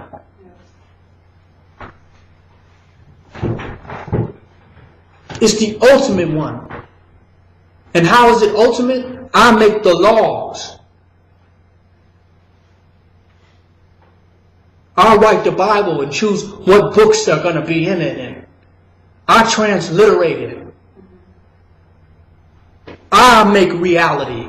And if you don't agree with me, you must be crazy. That's like saying I drink green tea, you drink white tea. Right? Or black tea. And I say, because you don't drink white tea, you're absolutely out your mind. Black people have taken on that same mental disease than the white people. Even worse to them. Black people in the black community have become better white people than white people. White people are not even as white as they used to be. Black people are whiter than white people. Even used to be. We wanted to be like Master so bad, we have become better at being Master than Master was. Because even the cracker is more open-minded to what exists and what is possible than black people are today. So true. Black people have become so ignorant. And their ignorance is not lack of knowledge. Their ignorance is arrogance in the knowledge that they believe that they have. You eat some food different from them. You're crazy. Because you eat shiitake mushrooms and they eat fried chicken. There's something wrong with you. You don't like liquor and clubs and smoking weed and the bullshit that they like. It's something, you're the one that's crazy. The cracker will say, well, at least we're into different things. We have different, I'm into these things, we have a different lifestyle, and, I like these things. You like, a nigga would say, you crazy if you ain't into what I'm into. Right. You don't smoke that perk? Nigga, you crazy. Right. How close-minded could you be? And arrogant. To think somebody is absolutely crazy. That reality is that small. Reality is that limited that if I think a thought different from you, I'm crazy. I'm not experiencing an alternate, different, or parallel realm of possibility or choices or decisions that an individual can make. I'm not doing that. I'm crazy that I don't agree with you. We're arrogant. And if we say we can do something outside of what Negroes can do, they're so ignorant, they'll say, you're crazy. We can establish our own government, have our own nation, build our own society without the United Nations, without dealing with the white man, without dealing with them. We can take over, rule our own community. We can do that just because they don't see niggas doing it. They'll say, you're crazy. Yeah. All you could do is play basketball, become a reverend, or either you a pimp. Yeah. Huh? Get a security job working for the white man. Yeah. You got a limited spectrum. Be a rapper. You got a limited realm of what you can do. Anything, if you try to do anything else, you're crazy. So that nigga talking about starting his own government. He's crazy. Mm-hmm.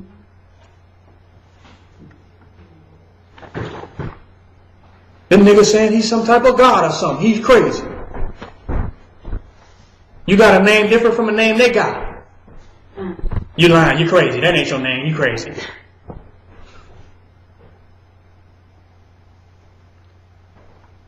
The Negroes have become more the white men, and then they become in the conscious movement, and they believe they have become conscious, and they have found a new pattern of ignorance. Now they have a new stream of limited thought. Right? A new stream.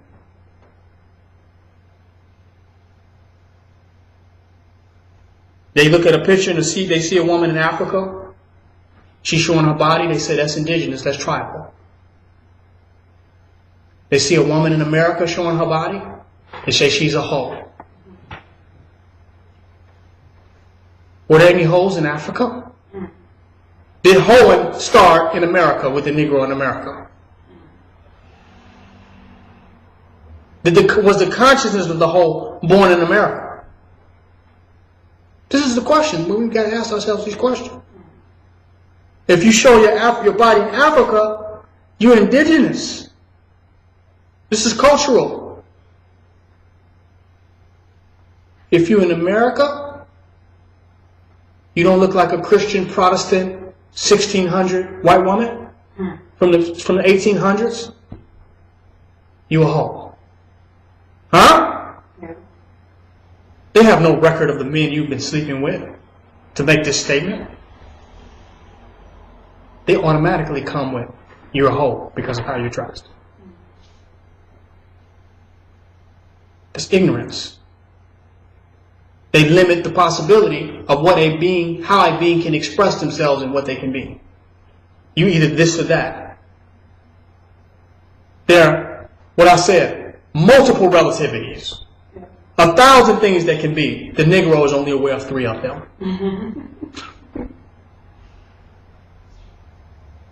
The Negro is quick to fit something in this box, put that box. It got to be this or that. And both this and that's for him are dealing with white supremacy. Yeah. So truly, being conscious has become the new religion. If people say they're conscious, they expect you to be religious. Yeah. Their way of saying conscious is to say you are a better Christian than anybody else. You have mastered Christianity. You speak the language. You got Christianity down. You know the Egyptian origin of Jesus Christ. You got the Jesus. They got Jesus. You got Jesus. Wow. And his name is Horus. Huh? But the word whore is in his name. Black supremacy. You got the Jesus of Jesuses. You're a better Christian than a Christian. You've interpreted their books. You got where the Bible came from. You got the Bible's Bible. So to be conscious, they expect you to be even more of a Christian. Not conscious of that you could be totally something else that nobody ever the fuck heard of. Is that possible? Could you be something that no one ever heard of? Is there some combinations of existence of stuff or something that no one has ever heard of or seen? Absolutely. Why is it I've never seen no two people that look alike? Totally. Even identical twins are not identically alike. How is it that people are dramatically different to the point that there are no beings absolutely alike in this world? But there's not room for something different for somebody else to be. Is that a contradiction? Contradiction. There are no beings born alike, speak alike, or absolutely splitting images alike. But we expect there to be no other different combinations, compilations, or manifestations of beingness. Arrogance. That's arrogance. We have totally closed our minds to the infinite possibilities of what human beings can be and manifest. That has to change. We have to open our minds up to that which has never existed, forms that have never manifested. They're neither this or that, and neither not this or not that. They're beyond, they're transcendental. Every human being that has been born in this time is a transcendental entity that has limited themselves to mundanity. They have taken on the form of that which is already to exist, that which already existed, because the transcendental aspects of themselves is too much for them to fathom. It's too much for them to handle. So they can only compensate for their inability to fathom their transcendental nature by imitating that which already was. They couldn't possibly perceive or entertain that there's somebody else. So they'd rather just imitate somebody who was already here. That's a fact. Them being themselves is too much. They can only justify existing by imitating those who have existed. They can come up with nothing else. Black supremacy is not afraid to be different. And only the different can bring about difference. Am I right? Right. The same old niggas will create the same old situations. So why try to be any of those same old things, situations? Same old Negroes. Why try to be any of them? They're going to create the same situation. We see what the Christian is going to create, what they have already created. If you walk Islam to a T, you're going to create exactly what the Muslim created. Everything that they already are, if you walk them to the T, you're going to do exactly what they do. Like this, the Sunnah of Muhammad, you're going to do the same thing Muhammad did. Yeah. But you want to see something else. You want to see something else? Challenge yourself to be different. Accept the difference. What makes being different so hard is that you cannot find no answers for who and why you are. So you're going to have to become courageous enough to just own it. To be the first one to own it. You can't find nobody to own you? Own your goddamn self. That's a reality. We looking for justification. Maybe it's because my father's. That's why I'm the way I am.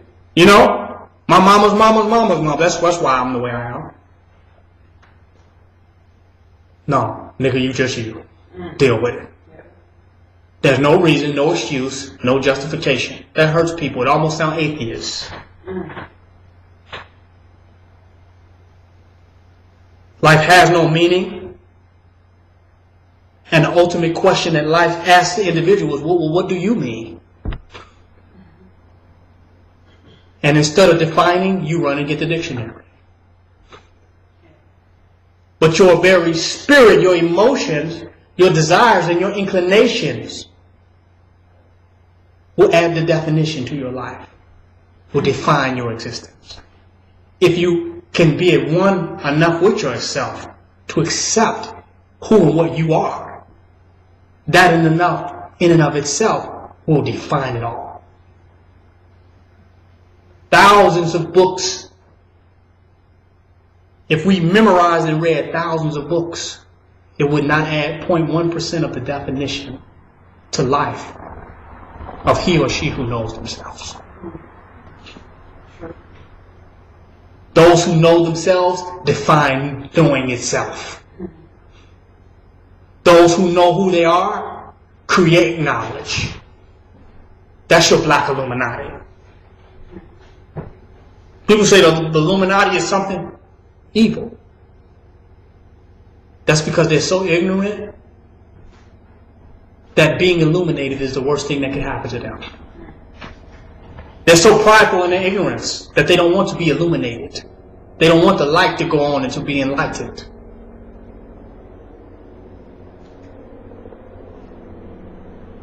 We must become illuminated. We are the black Illuminati.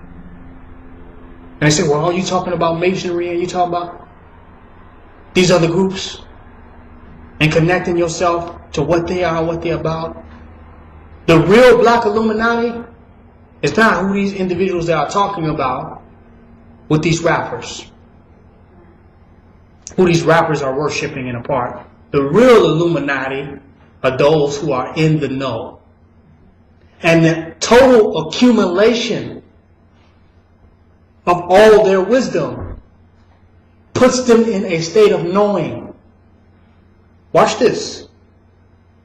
That appears to be a secret society because the knowing cannot be spoken. Not because all these individuals got together and said, we're going to be a secret society. But because their knowledge have become so high. Their awareness has become so awakened that they have transcended the knowledge of the average. They have sight beyond sight.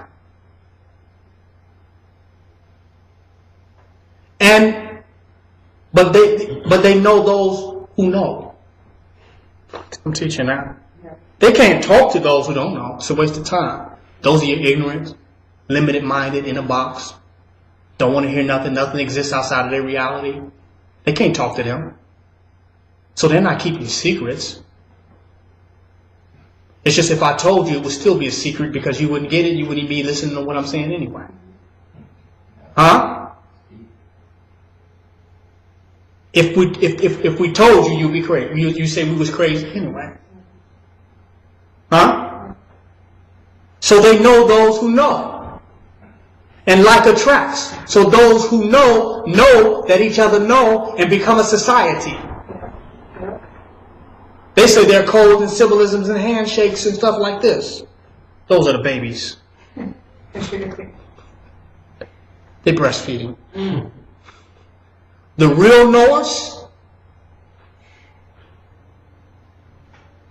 they speak the language. They recognize the symbols.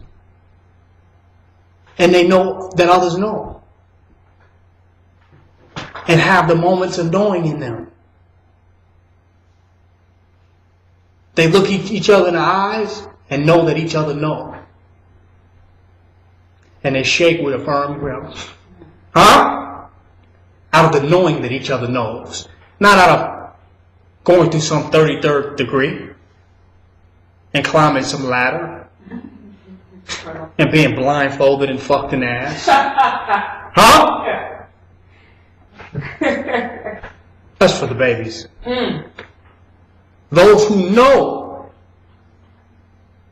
automatically are initiated once their consciousness expands into knowing. That is their initiation.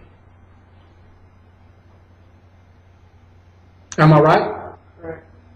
They're not paying no large fees. Their intuition is their intuition. That's their tuition. Their intuition. They know. They're looking into the fourth dimension, into higher planes. They're walking around in that consciousness of the higher planes. Right? And when they see people looking at what they're looking at, they say, you see what I see? I can see you traveling too. Because even though we look like we standing on this motherfucker, we some traveling ass motherfuckers. Light years and galaxies away. Physically seeming like we're situated on the earth, but we're traveling in consciousness. Seeing one another, seeing that someone sees what you see. You look and you say that, that's the return of Osir. That's the return of Osiris right there. Average nigga say, what you talking about, nigga? I don't see nothing. You crazy, man. That's little Ray Ray. That's little JJ. You say, no, I see something here. This is... While they're saying you crazy, the other brother coming to you and say, you see that too? That's your real lodge, buddy. Huh? He's illuminated. His third eye is awakened. That is the initiation. That is your black illuminated. And because they come together based on this infinite perception that we can do, be, and have, and create infinitely, and we seem to attract those who think and feel the way we do. Those who would never open up their mind to see what the illuminated see would say, that's the secret society. Y'all won't let us in. And then we say, are you crazy? Let you into what? We're standing in the same place you are in.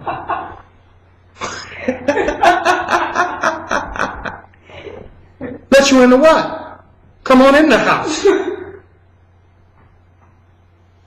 So if you won't show me the handshaking, then we shake your hand. That ain't enough. You're still not in. Yeah. Put a ladder, walk up the ladder, put a ladder there. Go on up, you went up the ladder. I'm still not in.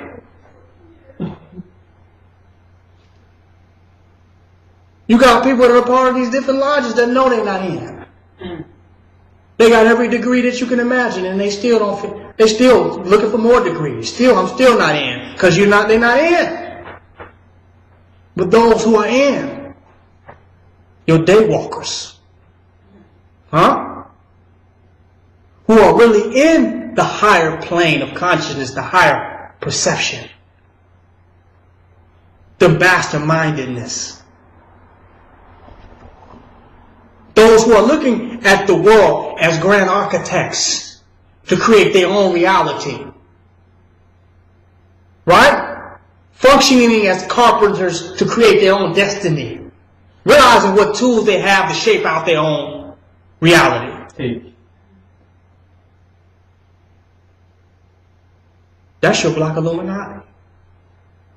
And the only way into it is wake the fuck up. Mm-hmm.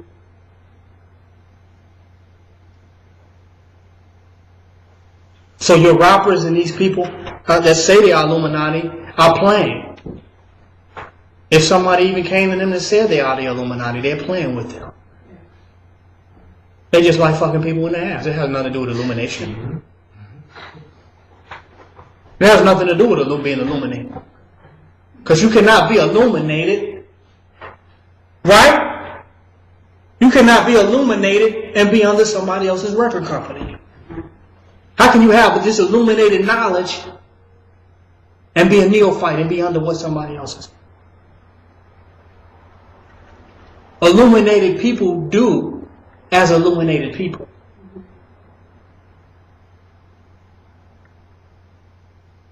Their very thoughts illuminate.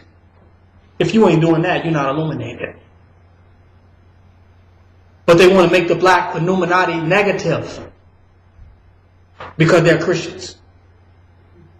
Christians think knowledge is evil. They think that knowledge is evil, that Lucifer was the light bearer. Am I right? Sure. He bared the light of knowledge. Yeah. So they say knowledge is evil. Yeah. You're not supposed to know all this and know all that. And that keeps you a slave. All we know is the rhetoric, biblical rhetoric, and mythos. And if somebody brought some real knowledge to them, it would blow their goddamn mind. And they would go crazy. Mm-hmm. before they would become sane. They would have to go crazy. But they make the Black Illuminati negative so that our desire to be true knowledge, to be illuminated beings, to live in the light, in the awareness, in the full awareness of it all, that's wrong.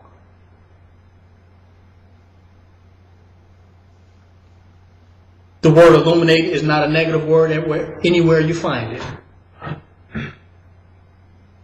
And only black people can be illuminated. Huh? Because for something to be illuminated, its essence must be dark. You cannot illuminate light.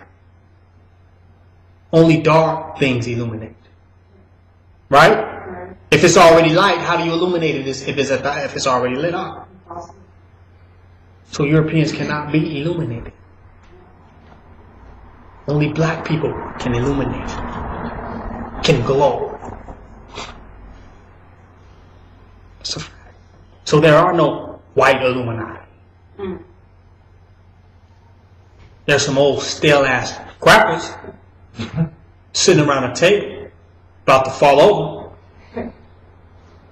But the black people are the real illuminated beings if we know who and what we are. The afro is like a halo.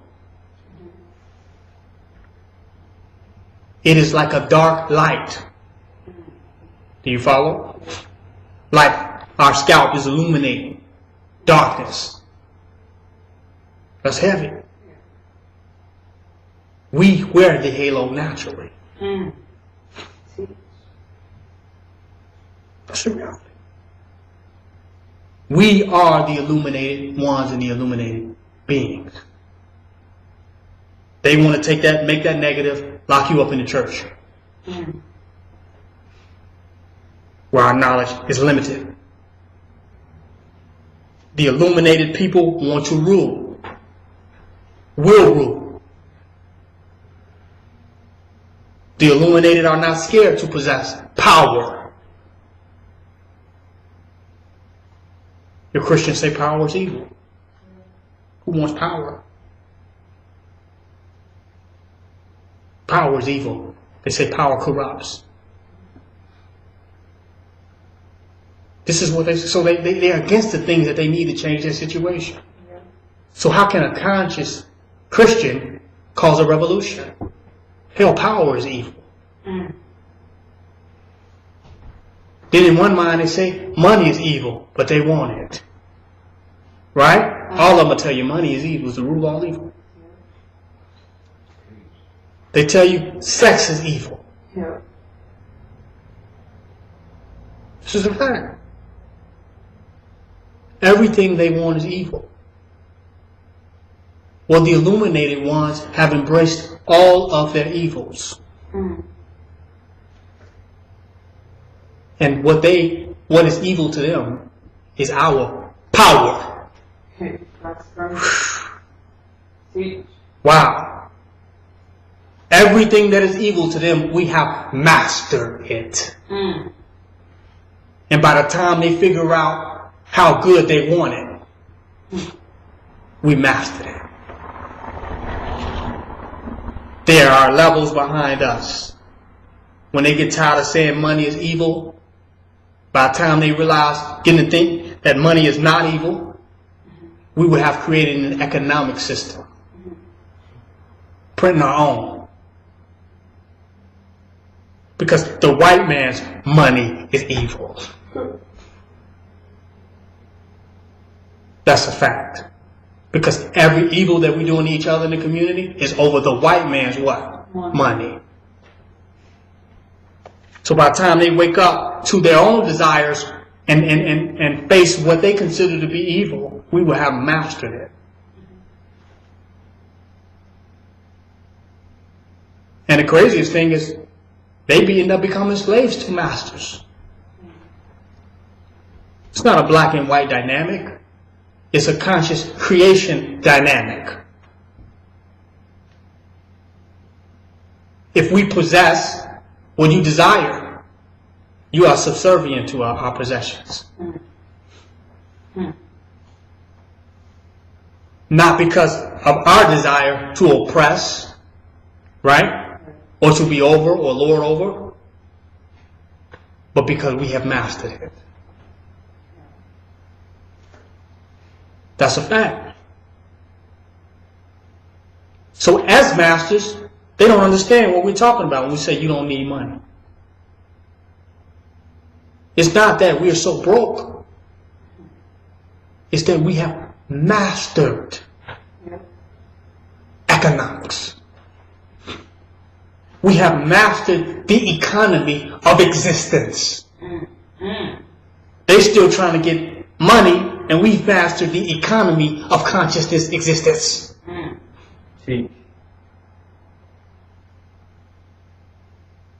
Wow. So that's not broke.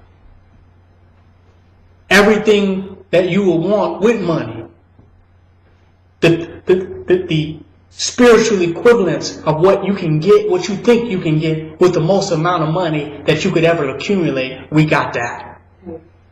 So we don't even need all the money and all the labor that you got to do to accumulate that. We got the spiritual equivalence of what you would get out of getting the money. Yeah. See.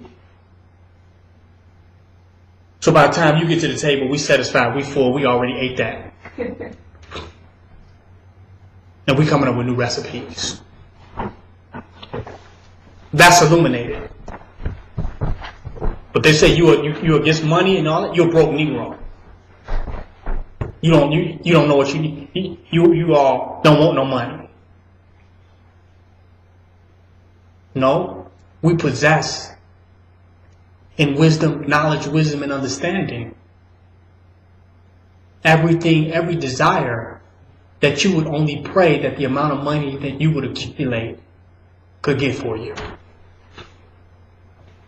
People say, why you want $1 million billion? Because I want a house and get a, and why you want that? Because I get a house, I get a sense of power, of this, of that. Well, we are all power. Well, they say, you egotistical. So I said, why you want a house and a car and blah, blah. So I feel a sense of power. It's my own house and my own this and blah, blah, blah. For your ego. Okay. But you call he who is all egotistical, because I beat you to where you were trying to go. You were trying to get the house, the car, to get the money, to get an ego. I went straight to master the ego. Ain't that deep? But they say you're egotistical. No, I beat you. I just went straight to ego. Why would I waste all this and play all with this white man and this ego I want? God damn it, I am ego. It's a quick results. They're slaving, saying that the result they want that I have attained is evil, wondering why they don't get it. Everything that they want. So, do you need that particular type of fancy car to get from point A to B? No, I like that one because it makes me feel good because of my ego. Do you need that particular type of house with all that type of furniture that's decorated like that, that's all nice, that looks better than everybody else's house on the block that you live in? They say, well, my ego. Is it? So damn, just jump to your ego then. Okay. Why not? You're not getting it for no auspicious reason. Because you could just get a simple car. It doesn't matter. You can walk if you can get there. You can sell all the wealthy things that you got and give it to the poor. And just get simple things and be better for the ecology and the economy and all that and help people around the world. You say no. But I'm egotistical. No, you're egotistical. I am ego. That's the difference. See, the ego, I'm self-realized as ego. You're unself-realized, chasing the ego that you already are. And the white man's making you pay for it. That's deep. But they say, well, ego is bad. Ego is wrong. Don't be egotistical. But everything I'm doing is for my ego. You're contradicting yourself. Say, well, your money, do you have food? How much money do you need? I want to be a millionaire. Why? Ego. And they say, well, no, I want to get money because I want to help people. I say, well, why do you want to help them? Because you can just go out and help people now. Some people need your help. Go help an old lady that just needs somebody in her house to come and help her. She needs somebody to sweep and mop. Is she not as valuable as every other person on the planet Earth? Just helping her is as valuable as helping 100 people if you're helping her efficiently. Do you need $1 million to go down the street and help the old lady that just needs your help because she don't have nobody to help her? You say, no, I need $1 million to help somebody. Why? Because your ego. Oh, but I'm egotistical. I'm the narcissist. Maybe it would be better if you just said, I'm self-aware. I'm you aware. And you're me unaware. In the unawareness of yourself, you chase yourself. I get right on to the goddamn point. I came to this earth to be God. Many have come to this earth to be deluded about coming to this earth to be God. And that costs money. That's expensive. And somebody gets to lord over you till you quit playing with yourself. So black supremacy is the supreme awareness of who we are, which is divine ego. You got a divine ego, you will never be a slave. You will never be under the white man. You cannot go for the bullshit with a divine ego. But they say, hey, I don't have no ego. And you know why we don't have and embrace leadership as black people? Because we don't want to see a Negro with an ego. Because the ego is wrong. We try to stomp down egos. Say we don't have leadership. We only let a Negro have an ego when the white man gives it to him. His subservience to white supremacy is the only thing that can afford him an ego, right? Well, you deserve that. You're working for the white man. That's good. But black man wake up one morning and just say, no, I am that I am. They say, that nigga tripping. But if I work for the white man and slave for him, then I have a right to say I am. We'll give you an example. It's an abandoned building. I go take it over. I say it's mine. I'm in it. It says my house now. It's mine. I am that I am. They say you squatted. But I go get a job, pay the white man to go buy that same abandoned building to go live in it, and pay some white man to give me permission to say that it's mine. And they say, well, you deserve it. You're worthy of it. I can't just go in the building and say I am.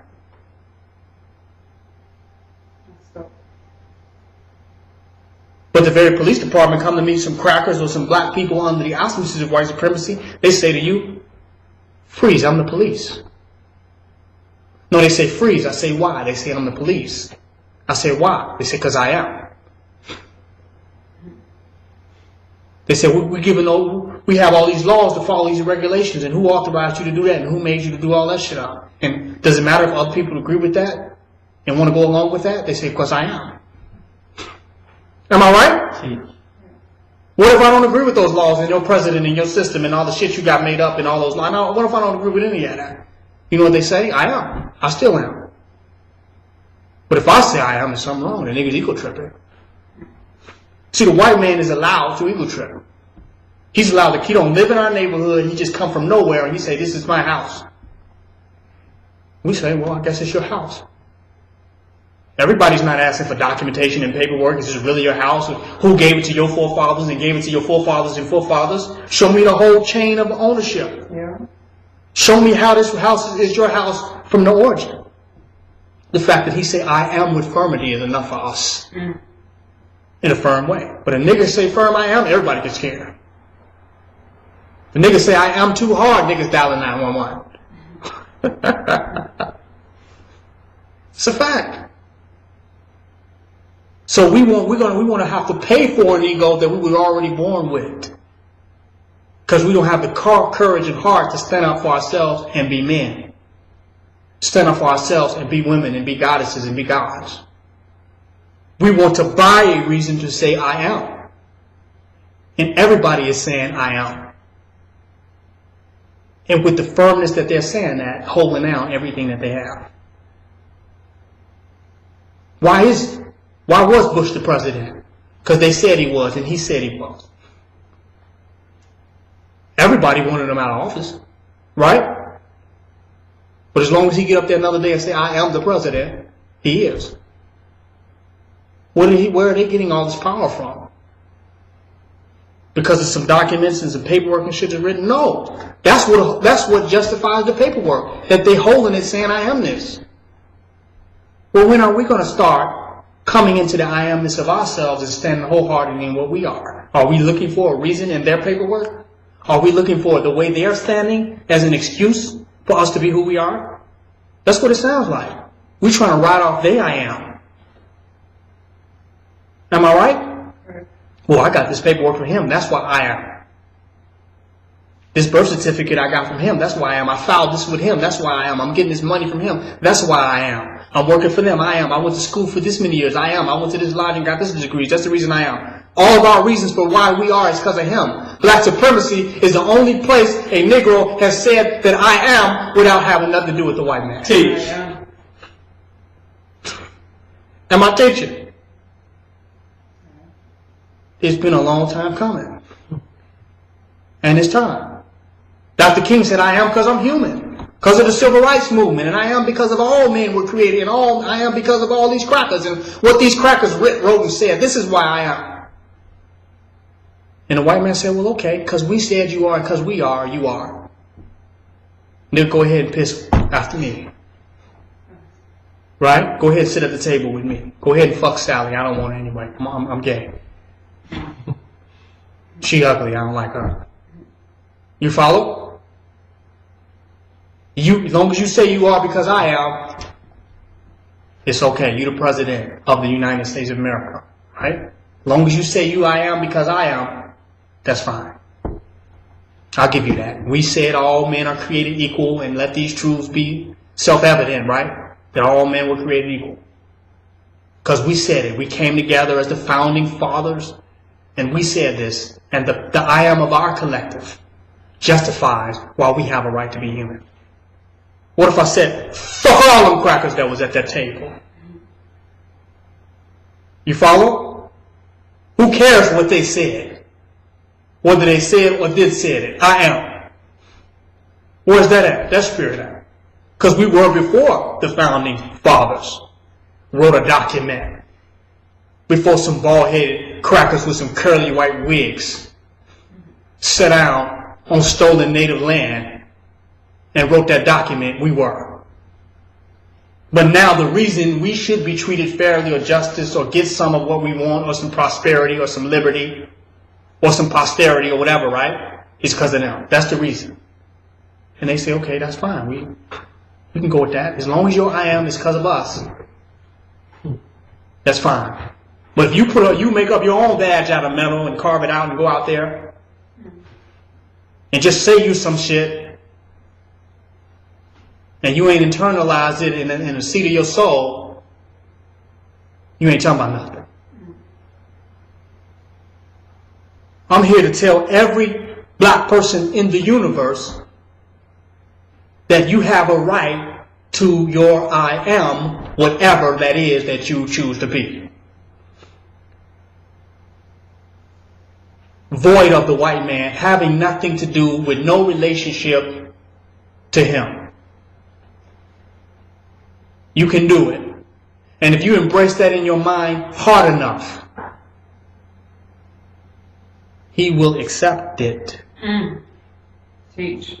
with no problem. That's a fact. And all we have been trying to say with all our civil rights movement, trying to get into boxing, we first got to NBA, or the first black person to get into baseball, all we was trying to say is, I am. Right? I have a right to be in this because I am. We'll throw human on it. We'll throw some other things on it. But now we have to make him insignificant and make our I am more important. Because we made making our I am to him more valuable than our I am in and of itself. This is where all the materialism and capitalism came from in America. Because now we have self-value when we prove to him that we are. You follow? I drive a car like you do. Let me get a car like you to prove to you that I am. Let me make 6 figures to prove to you like I am. Let me be the president of the United Snakes of America so I can prove to you I am. We are in this proving battle with the white man that we are. And the only way we can prove that we are is by being like him. And being more him than him. Or showing him that we are him because we have made being I am being him. Do you follow? And not being ourselves. We have gave him a monopoly on I amness.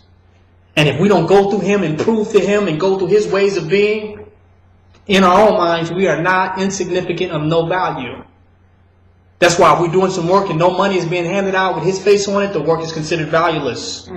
We can only measure our success and growth as individuals by how many dollars we get with his face on it. Because nothing we do outside of his I amness, his stamp of approval, his accreditation means nothing to us. And we wonder why we have nothing outside of him and why he governs everything that we do. We have let him get a monopoly on I amness in and of itself. It's time that we say I am outside of him and do something that we want to do outside of his reality. Create something that we see needs to be there. And make him come and say, I'm not. Because every I am that we have created, we've let the white man get into that. Am I right? We created hip-hop. He said, I am hip-hop. We created rock and roll. He said, I am rock and roll. We create jazz. We say, I am jazz. Now let's see him say, I am black supremacy. It's going to be hard. He even said, I am consciousness. I am kundalini. I am all this shit. I am chakras. I'm all this. Pineal gland. I am on 125th Street. Well, goddamn it, say I'm a black supremacist. He ain't gonna say that. See, he can only steal what he can steal. He can steal obscure stuff. He can steal that anybody can wear it, right? Yeah. He can steal that stuff. But he can't steal black supremacy. That's why they don't like us saying that. Because it's totally exclusive in nature. It's the only thing he can't infiltrate. They say everything we do, the white man get to steal it. That's because it's obscure. It's not defined completely. Of course he can steal playing the drums, because he can play the drums. Of course he can steal wearing African garbs and dajikis and African clothes and beads and cowrie shells and mud cloth and what else? Shea butter. Of course he can steal it, because anybody can do it. Right? It's obscure. It's anything that he can take on it. He can go study with an African priest and say, I studied voodoo when I went through an initiation and I speak an African language. And you got crackers that speak more African languages than black people. Of course he can do that. But he can't say I'm a black supremacist. So if you're worried about him stealing it, it is not something that is unique to you. You just got to accept it. He can't steal what is unique to you. To steal what is unique to you, he would have to destroy himself and become somebody else. That's why if they ask Bob Marley, a white person asked Bob Marley, can he be saved? He said, well, you got to be born again. You got to die and come back. If he can be a Rasta. Huh? He cannot steal what is unique to us. It is impossible. He would destroy himself. He want to get black, he said the sun, he get cancer. He cannot steal what is us. The superficial trappings of being black, he can have that. Ebonics, drugs. He can go to the club, sag his pants, wear his hat to the left. But he will always be a cracker doing that. And all those things are superficial and have nothing to do with being black. The only real thing that has something to do with being black, the only real thing that is unique to black, is black supremacy. The supremacy of the black man. Not the hip-hop of the black man. Huh? Not the jazz of the black man.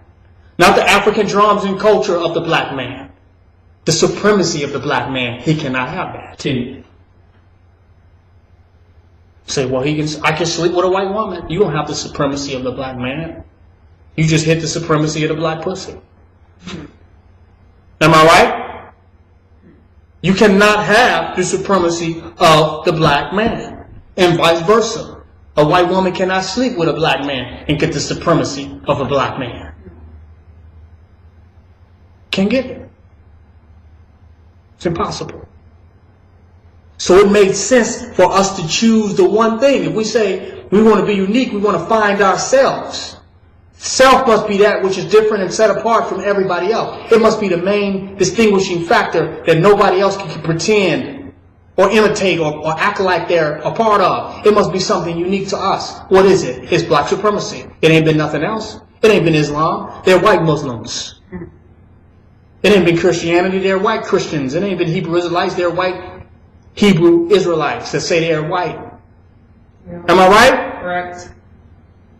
Go to every Hebrew Israelite group to some white people. I'm a Hebrew. I'm the chosen people, the Lion of Judah. I'm the original people of Israel. That's our land. White people, Muslims. I'm a Sunni Muslim. I'm a white Muslim. You even got white people in the Nation of Islam now. Hey. Teach. Because it's obscure.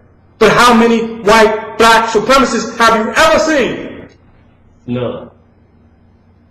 So how can we find ourselves if everything we find ourselves in, somebody else can mask as it?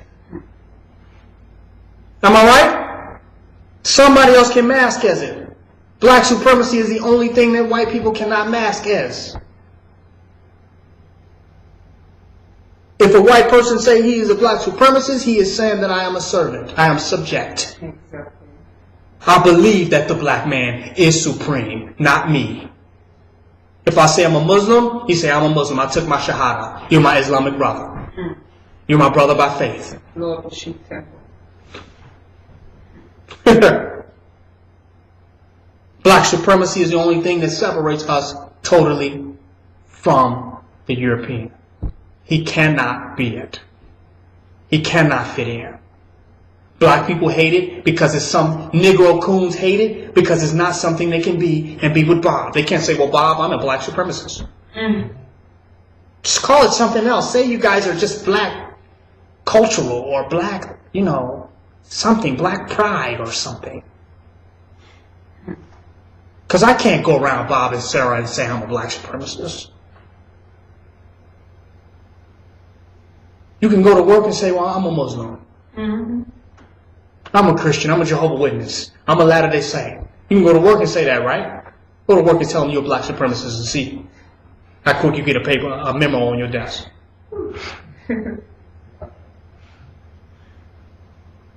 Where can you go in the white man's reality in the matrix and say you're a black supremacist and get love and accepted? It's the antithesis of his world which shows you it's the truth. The devil hates the truth. If he can tolerate it, it ain't the absolute truth. The absolute truth, Satan cannot tolerate. Teach. He cannot stomach it. As soon as you say a black supremacist, he just start turning. You should see some of them on the Facebook pages and the groups. They cannot handle it. One white woman messaged me on there and said, I was in a group, somebody kicked me out of the group. I'm trying to get back in the group. I said, it's just a group. You can get back in the group. It's a black supremacist group, dog. You accept black supremacy by getting in the group. Now you're confirming our reality. We've been arguing white supremacy with them. Let them argue black supremacy. Flip the tables on them. Argue about me. Huh? Talk about me. Lecture about me. I'm tired of talking about white supremacy and arguing with them about white supremacy. That's foolish. Any notion of white supremacy. Let's argue about black supremacy. Let's argue about something real. Let's debate about something that's real. Let's stop talking about ghosts and fictitious things. We're scholars. Let's argue about something with some substance, fundamental substance to it. Because we know scientifically, according to scientific fact, that there's no such thing as white supremacy. So we don't need to debate that anymore. Anybody talking about I'm against white supremacy and I need to, this whole movement with Neely Fuller, talking about if you don't understand white supremacy, you don't understand anything. How can you understand something that don't exist and predicate your understanding of everything that exists based on something that doesn't? This is logical.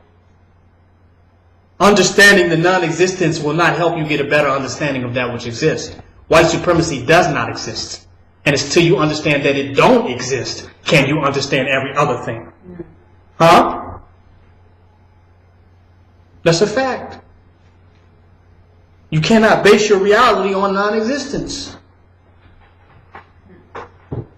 He says that it's all based on white supremacy. Well, that's because Brother Neely is a little too light to understand what black supremacy is. He looked like a Caucasian. Completely. And he says all about white supremacy. I understand why he says that. He doesn't have enough melanin in him to refute that. It's a fact. So he pushes that. It's white supremacy, and it's all about white supremacy. And we got to understand white supremacy. We understand what white supremacy is. It's that which was inflicted, the illusion that was inflicted on our people. That we were so supreme that we even made it up from that.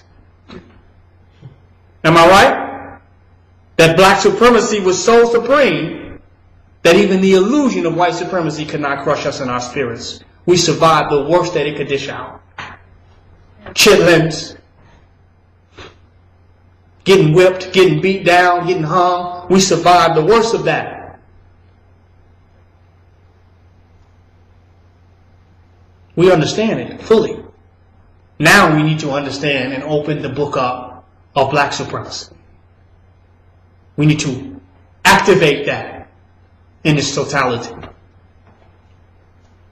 So let the Europeans get in a group and debate black supremacy, because it is the only true thing to discuss and talk about. It is the only thing to contemplate. All other subject matters should completely be kicked out of colleges, universities. The only thing they should discuss is what is real, black supremacy. Black supremacy. So in time to come, we'll see more people talking about black supremacy. More people will be discussing it. Your literary scholars will be jumping on it because it's the only real thing that exists. Everything else is an illusion that has been played for too long. So in coming to the end and wrapping this up, because I'm 3 hours and 37 minutes so far. Black supremacy. The end of victim consciousness for all of our people must happen today. The white man taught victim conscious so we could feel sorry for ourselves, and we could use him to save us from ourselves. He could come in as the hero for us for millions of reasons of why we consider to be victimized in our own community, even by our own people. It's easy for us to see how we have been victimized by our own people, but refute how we have been victimized by him. And if we say we have been victimized by the white man, people say, what are you, pro-black? You don't love everybody? But if you talk about a nigger victimizing you, they totally understand that. Oh yeah, niggers is a victimizer. Yeah, stuck me up before. The digger is the problem. A black person will tell you that. Niggers is worse than crackers. The crackers never done nothing to me. I'm not worried about no crackers. It's the niggas I got to worry about. So we can be victimized by ourselves. But our Savior can't victimize us. So when we get rid of our own victim consciousness within our own community, then we kick out the Savior too, which is the white man. Because everything he got for us saves us from something that a nigger done to us. But he the one has orchestrated it all through his establishment of his society. But he saves us from something that a nigger did to us. He got the answer. That's who we call. A nigger doing something, you call. But who do you call? We call when you do something to us. Can we call a nigger when you do something to us? No, but if the nigger do something to you, call us. We're on our way. We'll get that nigger because we know a nigger is a nigger is a nigger is a nigger. We got to unniggerize the nigger. We got to remove it. We have to. It's our whole cultural framework of our unrealistic moral expectations on our people makes us turn ourselves over to the devil. We expect our people to be better than he is. Am I right? But if we are worse than him, we call him to get us. That's a contradiction.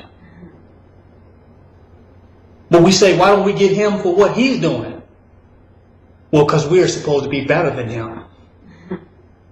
So if we are better than him, then why are you calling him for what I'm doing? Am I right? Right. It's a contradiction. So we have to change whatever codes or values that have us at odds with one another, that make us feel so negative and so low down about one another, that he is our Savior, but he can save us from everything but him. And him saving us means locking up everybody.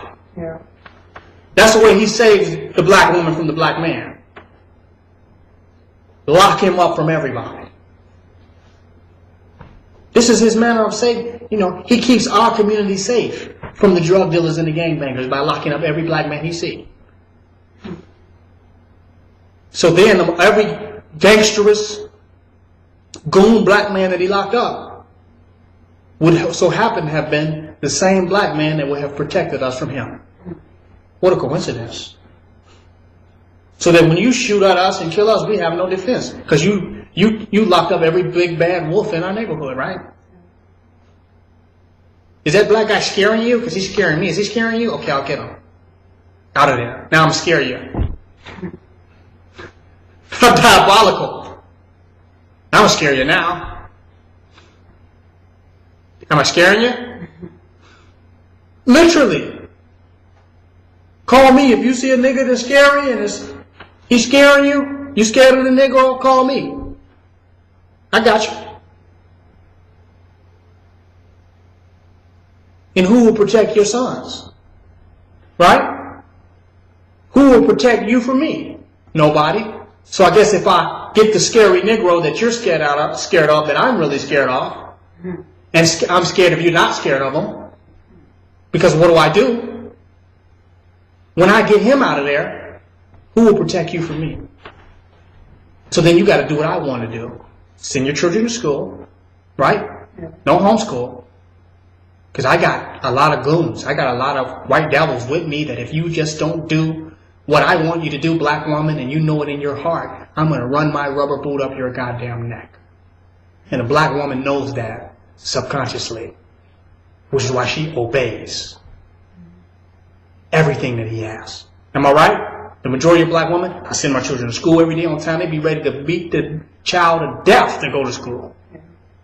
Why? Because they feel like if they don't beat that child to death to go, that the white man's going to beat them to death for not sending them. And there's no scary black nigger to protect them because you know what? I got the big bad wolf out for you. So her only defense against the rape of the white man, the mental, psychological, social, economic rape, exploitation and pimping of white supremacy, her only protection from that entity is the scary black man that he took out the community. Right? And not only did he take that scary black man out, he took droves of them out. So now that black woman has no defense against the forces of white supremacy. And he is radical and as revolutionary as she want to be. She has no protection against the forces of white supremacy.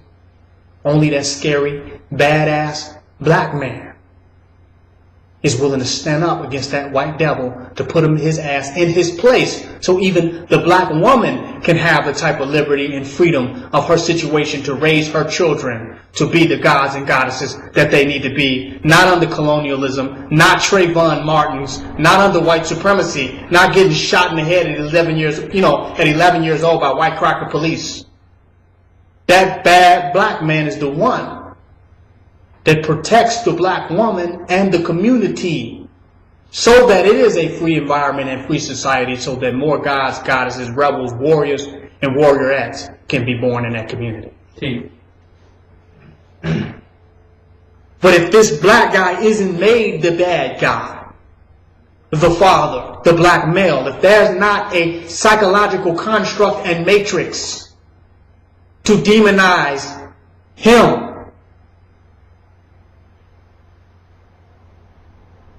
then what would it be? They have to have one to get him out of there, because he is the threat, he is the enemy. Take him to the side, and she will do everything we want her to do, because she will have to. Subconsciously, her feminine nature will submit to the masculine nature of the white man, because she is a woman, right? So she will do everything we want. She'll run our corporations, send our children to our schools so we can put them in our army. She'll let us brainwash the kids. She'll push white supremacy to the daughters. They'll have an insecurity complex, go out and find white males. Right? And also, they will never, ever, ever have true love and devotion for a black man. They'll never support a nigger. Because we took the nigger out the house to support, to give them an example. Right? So they'll never have that example, and she will never teach it to them. She will deliver him unto us for another generation of voluntarily psychological slaves. That's the game.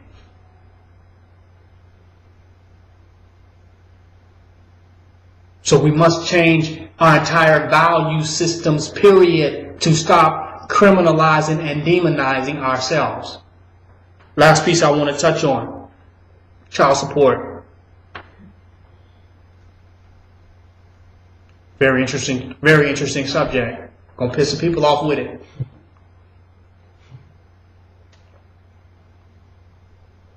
Particularly some brothers, strangely. Child support is really need to be paid by the white man. I'm going in. It's going to hurt some people. So you sound like a deadbeat dad. You print the money, you pay the child support.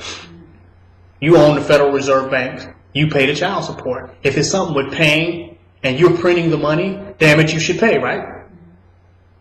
Shouldn't the person that's printing all the money pay for it? And why else should he pay?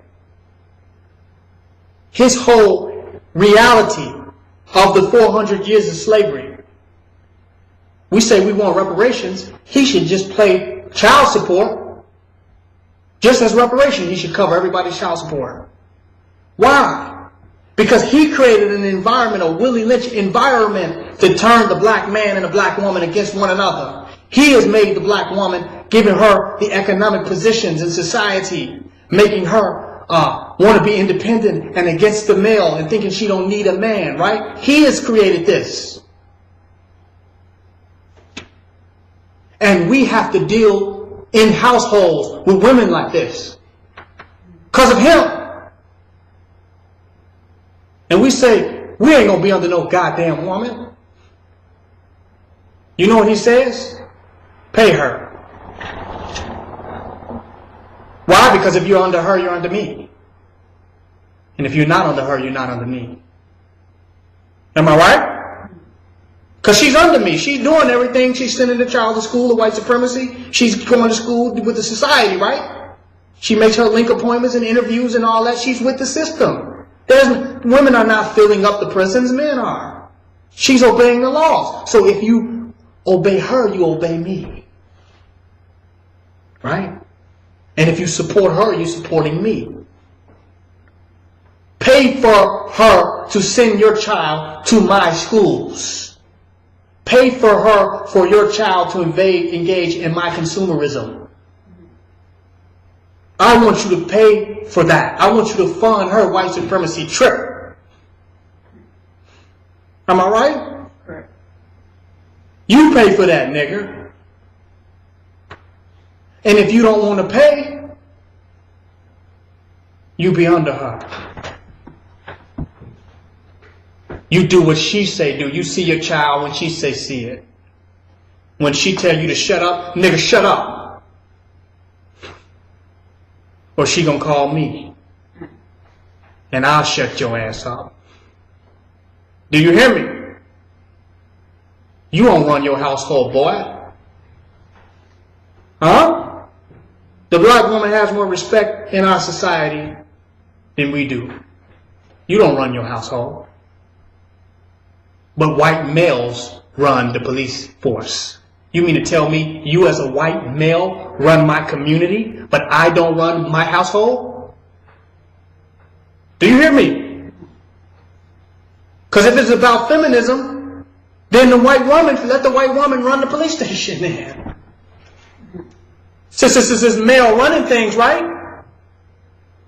I didn't even say let the black woman run the police station. I said let the white woman run the police station, right? If it's just a male thing.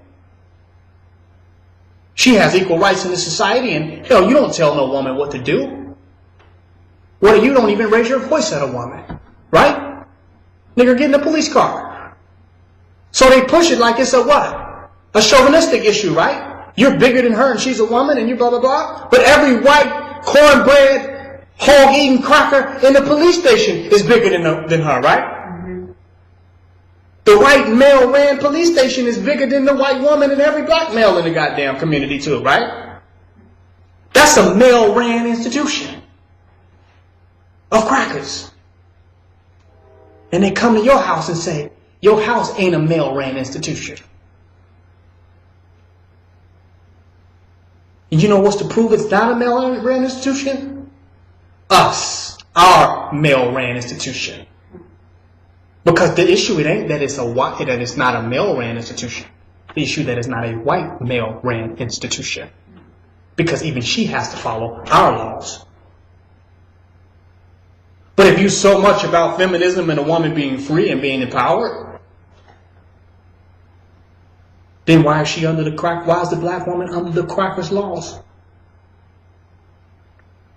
Why is the white woman under the cracker laws? It's about white male supremacy. You follow? You can't tell no white male in the country in the middle somewhere he don't run his household. That's a common, come on. Is that a common fact? You can't tell no cracker somewhere in the middle of Georgia somewhere that he ain't the head of his goddamn household. But you can tell a nigga that in the city. Because the city is the white man's municipal institution, no household. The whole community is, the whole black community, while being totally populated by black people, is the white male's household. He the man of the house. He can come, and if your woman didn't want to answer the door, he can kick in the door as a white male and slap the shit out of her. Am I right? Oh, I'm just doing my job. I had a right. I felt threatened. I slapped the shit out of her. Oh, that's okay. That's okay. Right? He said, well, she was fighting with me like a man, so I treated her like a man. You say that, you got a domestic. You in jail. It's not an issue of man power. It's an issue of black man power. And what the black woman has to realize is that she's not going to get the power that she deserves until the black man comes into power. What she thinks is power through the liberties of the white supremacist system is scraps off the white man's table. That ain't power. And she knows it ain't power when he's kicking in her door and no black male is there to protect her. And he doesn't care whether she's a woman or not. He drags his strings all through the goddamn house. Am I correct? And she say, but this is my house. And he say, but this is my house. Because this is my jurisdiction. And this whole community is my house. And if I want to drag you around the floor in what you consider to be your house, it doesn't matter. It's white male power. And if a black male does it under my auspices, He's doing his job. And if you do it outside of my auspices, you are a criminal. Even if it's your house, I'm taking you to jail, and there's an order of protection against you, and you can't even go back to your own house. Huh? Even if it's your own house. But if I go up in the police station and slap him, which is considered his house, his home, his jurisdiction, what happens then? And tell him not to come back. You say, no, wait, white male power. No, this is a male. We have a captain, and, this is a white supremacist institution.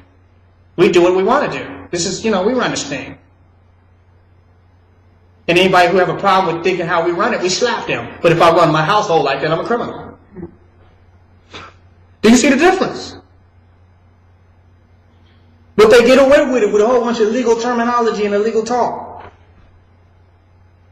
The white male can do what he wants to do in our community, but the black male cannot. He's a criminal. If he even thinks about want to do what he wants to do, he's a gangbanger.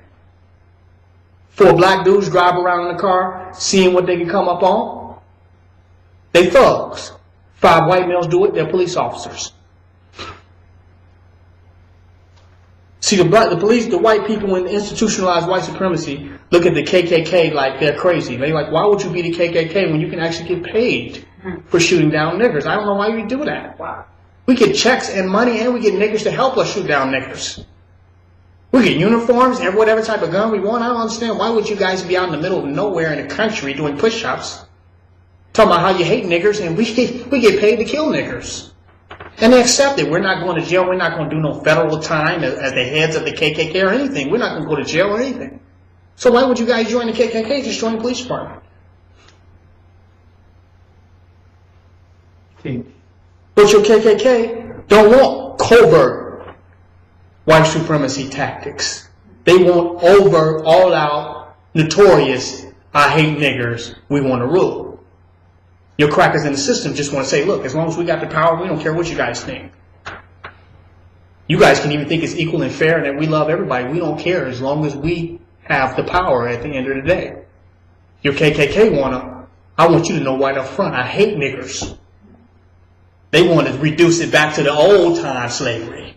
Right? The old time disrespect and degradation of black people. They living in the past, in a time capsule. The new crackers like, no, you guys should think what you want. As long as we have power at the end of the day, it doesn't matter.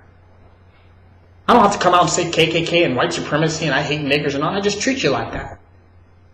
And tell you it's the law. It used to be the law to hang niggas, the law to kill niggas, the law to enslave niggas. It's still the law to do that. The only thing is they just dropped the racist dimension of it and they kept the law. If I'm lying, the jails are not filled up with 70% of black people. If I'm lying, where are the white people to show the justices of how the legal system runs?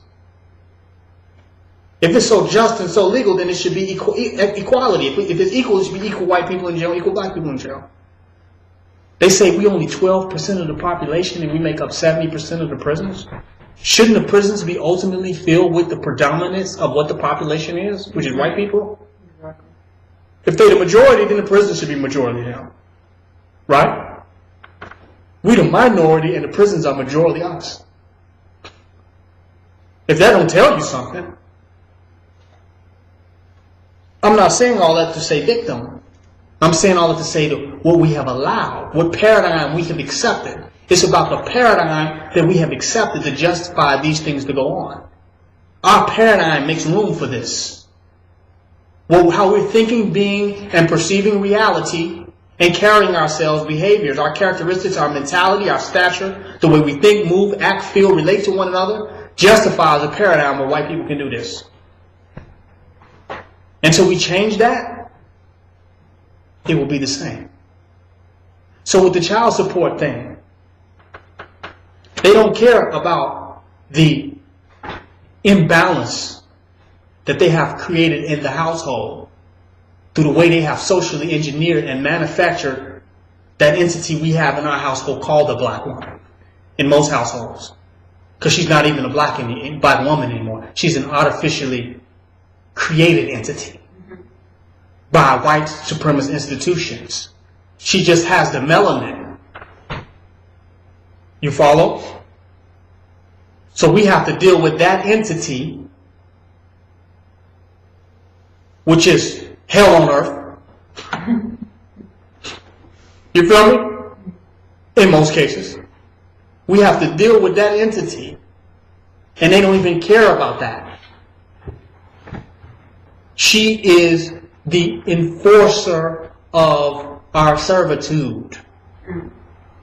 Her whole thing of saying, pay me, is saying, nigga, get a job, bow down, and conform to the system. Now, if that black woman is saying, let's build our own, that's a different statement, right? She's saying, pay me. Nigga, go out and be a slave by any means necessary and pay me. Go get a job is really what she is saying. Am I right? She didn't say go plant some vegetables and bring me the vegetables back so I can feed the baby. Nigga, go get a job. That's a fact.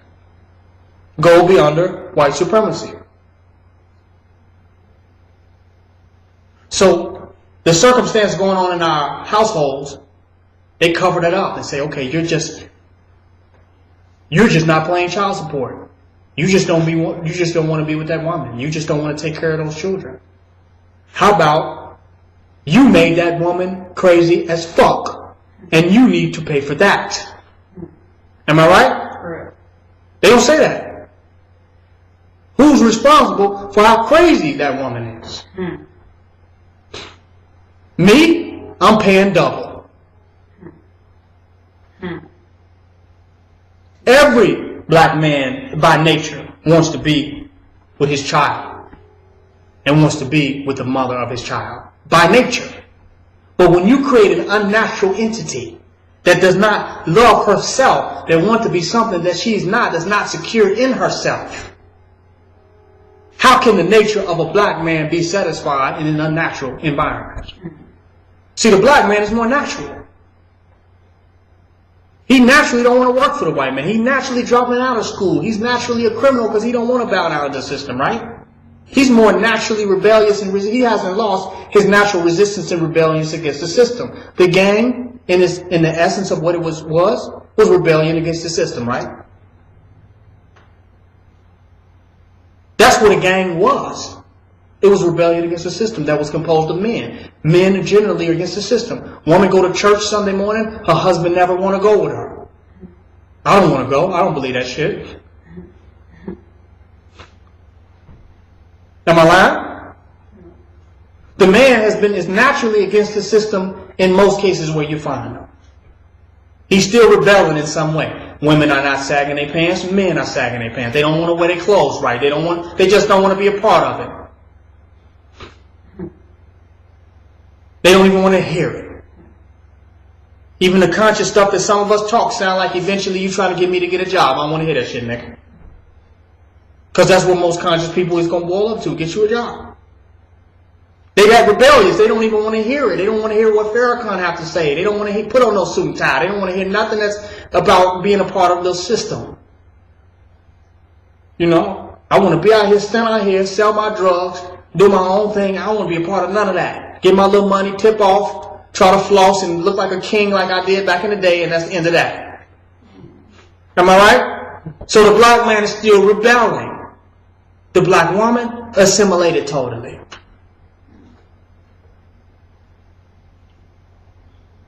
Black men, all of them got locks now. You can't get a job with locks. Ain't shit changed. Rebellion.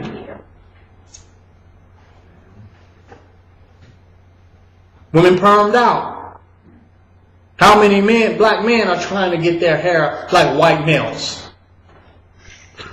Why not? We all equal. Why is the black man not equally trying to get his hair like a white male? Because we are more rebellious against the system. The black woman is more in alignment with the system. She gets more benefits from being in alignment with the white man. it's easier for her. When you conquer a people, all you want is their women in servitude and their women. So that's okay. That's how it goes. That's how the game goes. So while the black man is rebelling against the system, the black woman is saying, system, system, system. I don't see nothing else.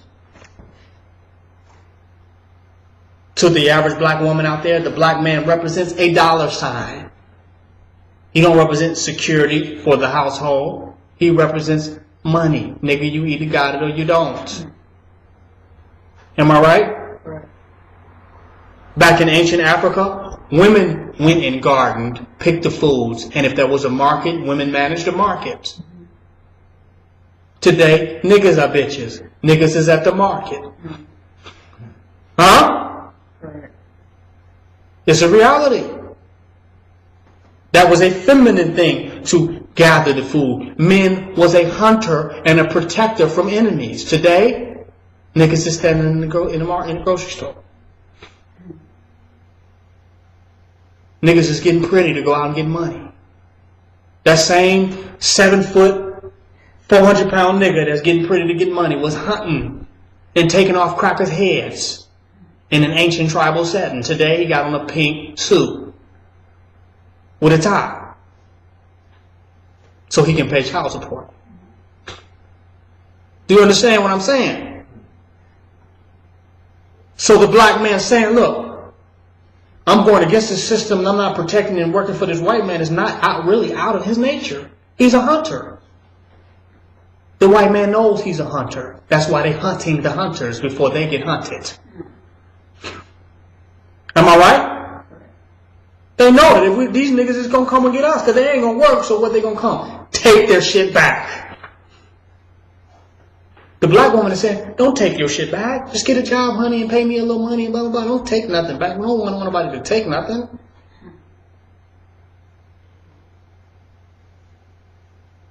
The white man is saying, look,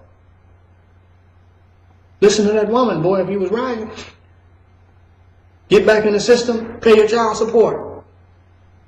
That way I can keep track on you. I got to tell you, you got to get a job. So we think that child support was just to take care of the children. No, it's also a way that the white man can track what the black man is doing. So the average nigga that would not be doing nothing 20 years ago, but coming up with some deep-ass thoughts on how to break down the system, now they got some paperwork out on them saying, look, where are you working at? You're going to have to give us something. You're going to have to prove that you got a job or don't have a job. We're going to have to keep a tab on you. Because we can't have niggas out here walking, coming up with deep-ass ideas on how to overthrow white supremacy.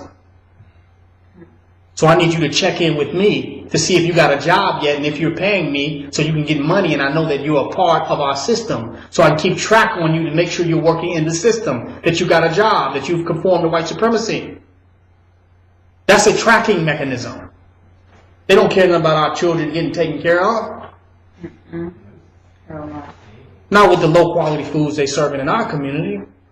There's no nutrition. How do you care about if the children are eating if there's no nutrition?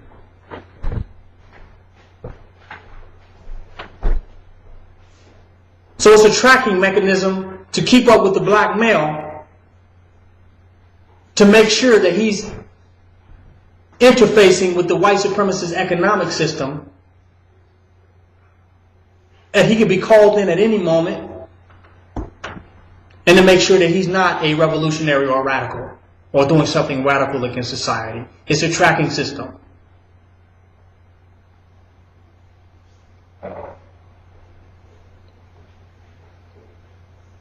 They got a system, they call it the system, to rotate black males in and out of it, to keep tabs on them, and to smolder out revolutionary fires.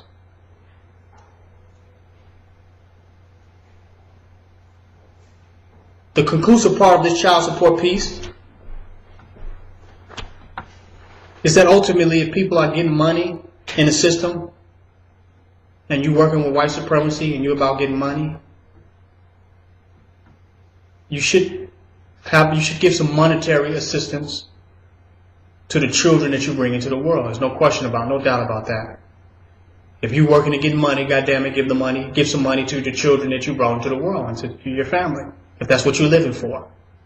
There ain't no way around that. There should be no Moorish document escape route for that. You know, there should be no way you should cheat yourself out of being able to support and provide for the children that you brought into the world.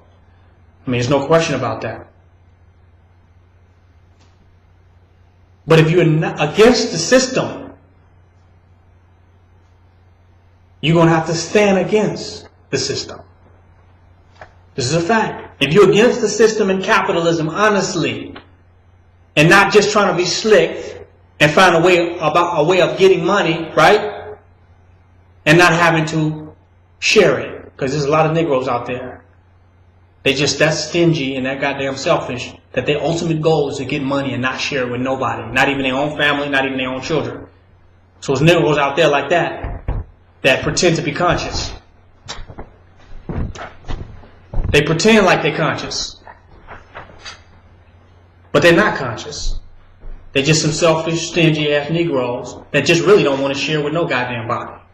And they would like to find a loophole in the paperwork way that they could give up as little as they possibly can. I'm not talking about them.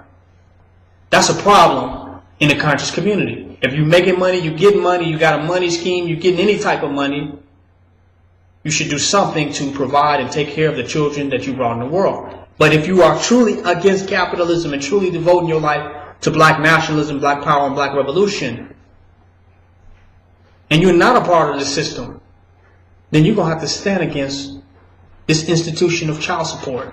You're going to have to stand against white supremacy. And you're going to have to chalk some children up as casualties of war. Uh-oh.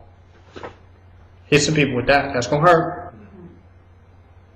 When you chalk it up as children up as casualties of war, that means that if you with a sister that's trying to manipulate you to see your child and tell you you're going to have to pay and get back into the system, and you can't see your child unless you pay this and get back into the system and you suck this white man's dick, then you got to chalk her up in the baby. Chalk that shit up. He said, but that's a child you brought into the world. Have 10 more. If that woman is supporting white supremacy like that, I question what the DNA of the child is to begin with. Huh? If the woman is hardcore supporting white supremacy with her heart and soul, the DNA of that child ain't looking very good. You better find you a warrior goddess to lay down with. You better find a sister that's so mad that when her hair curl up, it snatch everything in the goddamn room. You better find you a non-ether warrior, black revolutionary, pan-Africanist, black nationalist goddess and have you 50 children by her. But that one or two by that one black woman that loves white supremacy with her heart and soul, and that she's mad that you could not be in the forever, it's a wonderful life, Black Cosby, white supremacy realm with her, you gotta let that one go. Some weak ass, Barney ass niggas. That's my child, my baby. I don't want to see my baby. Like it came out of his womb. Huh? Like he got breasts and he gonna breastfeed the baby. Do you hear me? He more mommy than the mommy. I don't know, I can't live another day if I don't see my baby. What type of Negro is that? You know? That's a weak Negro. That's gonna hurt some people. They're gonna say, well, I just love my child and blah, blah, blah. You a weak ass Negro. If your child is being taken care of properly, he's eating properly, you know that he's in an environment where it's protected and not neglected, move the fuck on. When that child gets old enough, if it is some DNA in that child with a propensity towards black supremacy, especially if it's a male child, it will find the father. It will carry out the father's legacy and you know, have loyalty to the path of the father. Because that's in his heart and his spirit. When they get old enough, every male child rebels against their mama at some point. And they seek out daddy. And if father's a revolutionary, the baby gonna be a revolutionary. Or he gonna decide whether he gonna be a revolutionary or not. Because if he's a bitch ass nigga, he gonna forget about the father as soon as he finds him. Huh? Some people don't want to hear it like it is. The child will find his parents and follow the footsteps and spend his life retracing his own ancestry and trying to live up to the legacy that was laid and left by his father. No black woman can destroy that reality. That is an ancient old paradigm. We are what our forefathers are without doubt or contradiction. So that child will become his father. And if he got a weak ass father, he will be like the strongest males that match the DNA that is inside of them. That's just a fact. So, if it's a daughter, you should have no problem with it being with the mom. And that's a fact. Yes, the daughter needs positive male influence, but a daughter ain't nothing for no nigga to be crying over. You follow? Because the daughter gonna be like her mama anyway. And if you had one bitch that gave you some problems, in a minute you're about to have two. That's gonna hurt some people. You pick that woman out, she's a bitch. She had a bitch, and you got a bitch on your hands. So if you fighting over that to see that, you're gonna have a problem. You understand what I'm saying? Some people gonna be mad at me for saying that, but you chose that woman. And then had a daughter by her, and that daughter around the mama gonna be like the mama, right? Correct. It's reality. And as soon as you go see her at a certain age, she get a certain age, nigga, please. Nigga, please. So you shouldn't be fighting over seeing a daughter that's with their parents. Let the mama raise her. You know. If you're not going to be a part of the system, if you got with a woman that's on white supremacy because you didn't know how to have patience and discipline, to find a woman that was conscious or put the energy into making a woman conscious or contributing to consciousness, that's your goddamn fault. Don't be a victim. No. Don't victimize. Say, well, look. That woman is who she is. I know how she was when I was fucking her. I know how she is now that I'm not fucking her. You follow? She's white supremacy when I was going in, and she's white supremacy when I'm coming out. Let's keep it real. So what am I mad and upset about? I should be upset with myself for what? Unzipping my pants and laying down with what? A white supremacist. Who's to blame for that? One's own self. Don't make that decision again. Don't do that again. At the same time, don't be under white supremacy. Don't pretend like you can merge white supremacy with black supremacy. Well, since I made one mistake, I'm going to justify that by making another mistake. Now I'll pretend and be a part and play like I'm with white supremacy in order to, right, take care of that child.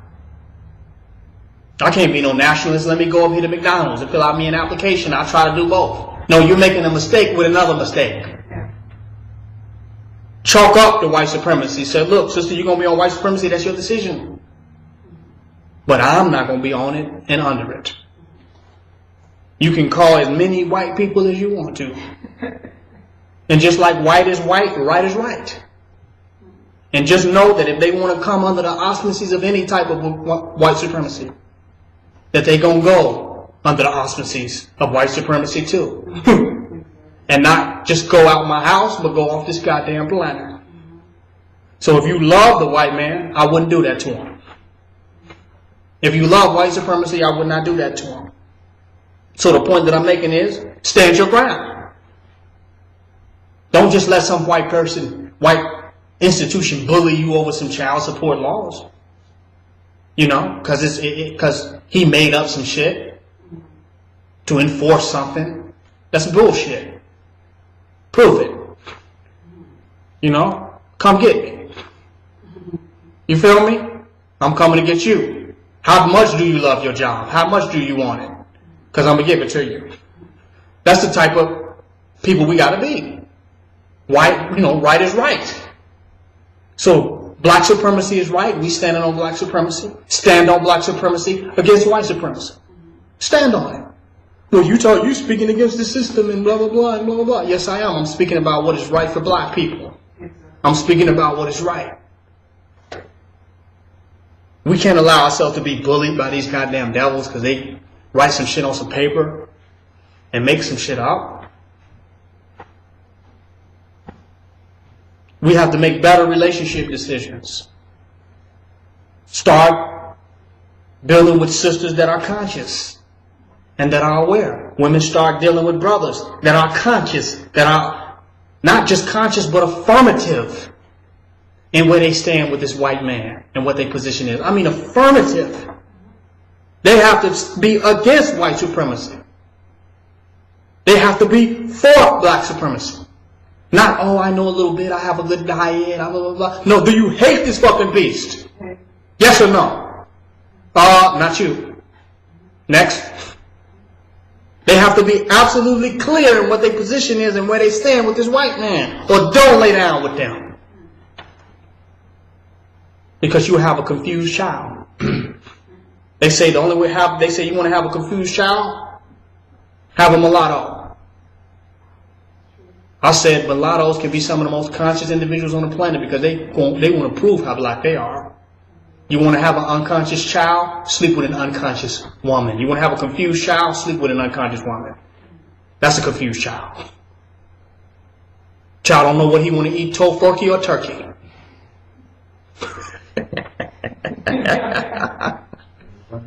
You feel me?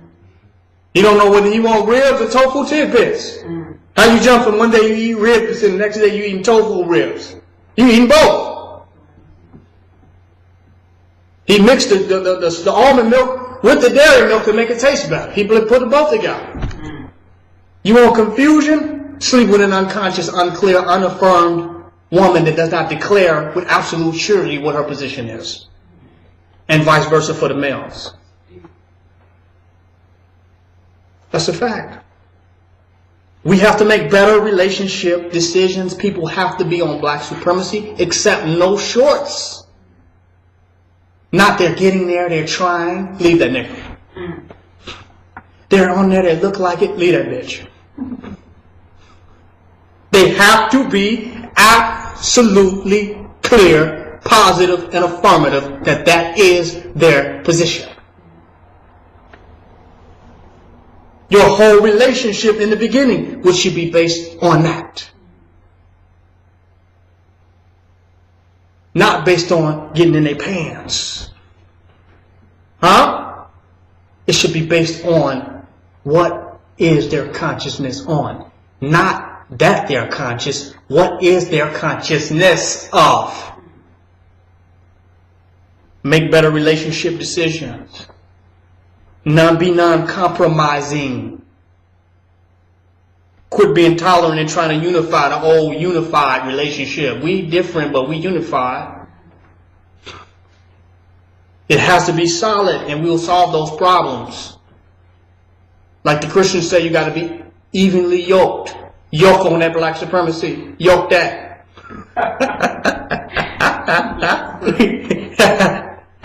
That's a fact.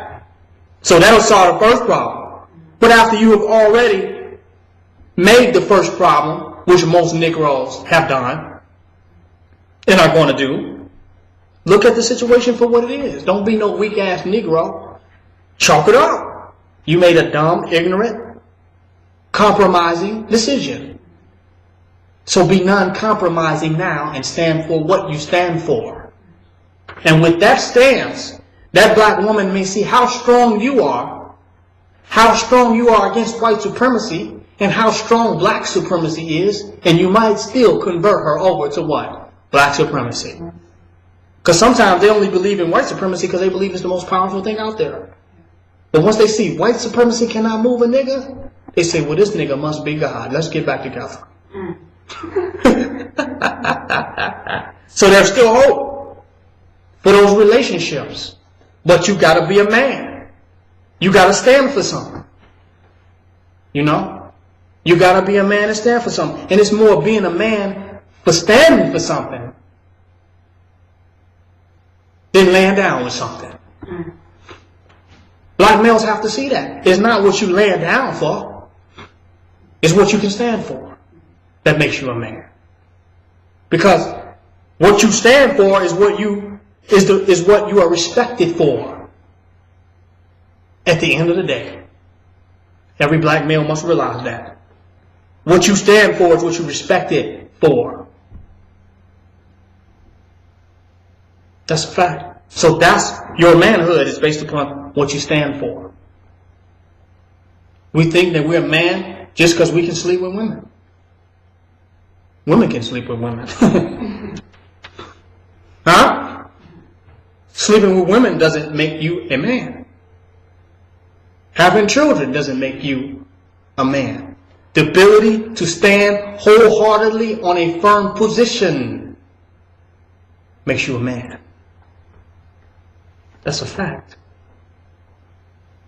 That's a fact. The ability to take a stance of which you can secure and protect. That's manhood. And that will be respected not only by our women, by any other type of man that exists on this planet. White, black, Chinese, Asian, whatever type of man that exists. Respect men standing on what they're standing on anywhere and wherever they are standing on it. That's a fact. But you can't use child support as an excuse to continue to be under white supremacy. Well, I got to be under white supremacy because I got to pay my child support. Stop.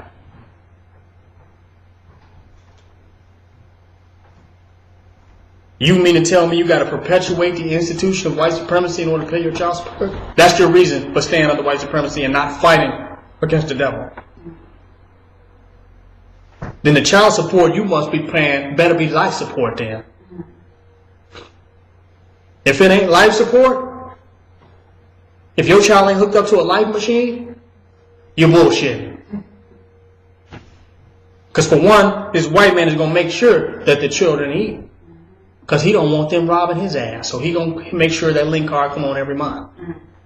So nobody is on life support. Nobody's going to die in this society unless they're just totally foolish. And that's bad DNA right there. That's bad genes. For real. So many people using child support as an excuse to be under white supremacy versus standing up against white supremacy. Even if you made the mistake of interfacing with it with a mate. Even if you had intercourse with white supremacy. That is no excuse to sell your soul to the devil. Just because you sold your seed with the devil don't mean you have to sell your soul to the devil. Huh? That's a fact. They take one and say, well, since I lay down with the devil, I'm going to go on with the devil forever. That's how it goes. For real? You need redemption. You need salvation. Same thing with a black woman. You find out that the black man is a black devil. Why are you trying to get something from him? You got the children. You can raise them to be gods. Leave the black devil alone. They say a black woman cannot raise strong men. Bullshit. She can raise a stronger man than some weak-ass Negroes can. Because a weak Negro will have them sticking up, shooting, robbing, killing one another. So don't tell me that a black woman cannot raise a strong black man. Any strong entity can bring forth another strong entity. Am I correct? Correct. It's not gender-based. So if it's a weak-ass Negro, let the Negro go.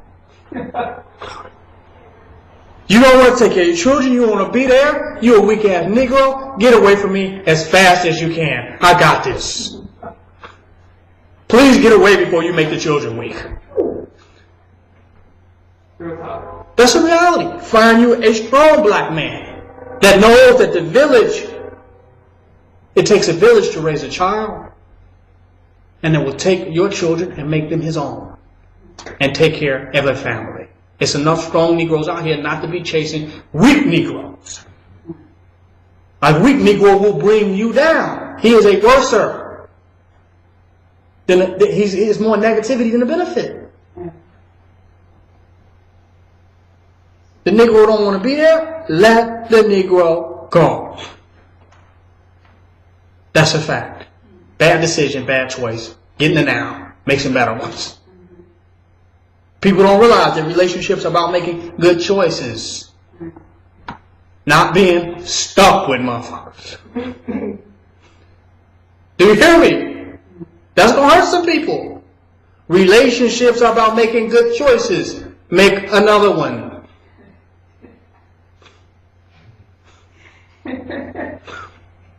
All this shit about we're supposed to be together forever and ever and ever and ever. Bullshit. You made a bad choice. Make another one.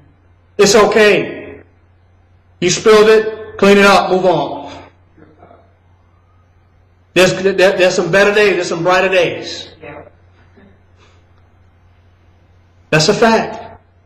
If we realize that, we have less domestic violence. We have less people fighting over one another. Less people snitching on each other, getting the white man, going back and forth, family warfare, family feuds. Move on. The world is overpopulated with motherfuckers. Make another choice. It's okay. You're not the worst person in the world because you choose. You're going to make a different choice. We've been so Christian. You know? You didn't marry the Joker and you're like, well, I'm going to be together with him forever because I said to death do us part. God damn it, you're just a Joker. Make another choice. You with a woman. She's against black supremacy. Make another choice. I'm going to convince her. I'm going to wake her up. She going to get on it. How long you been with her? Bullshit. Black supremacy now. Black supremacy now. Black supremacy now. Eventually she going to wake up. I'll be blah, blah, blah. No, she won't. She has an 80% possibility that she's not going to wake up. Add strength to strength. Find somebody that's woke up. Add strength to strength. Add power to power. Now, if somebody keeps positively wanting to be with you in your cipher, that's fine. If they're not too much of a black devil to deal with and you can raise their consciousness, fine. But once again, it's okay to make a better choice. If you ain't heard that from nobody, you heard it from me. Make another choice. Move forward into positive creation. Your life should get better. You get more wisdom. You're going to make better choices. Period.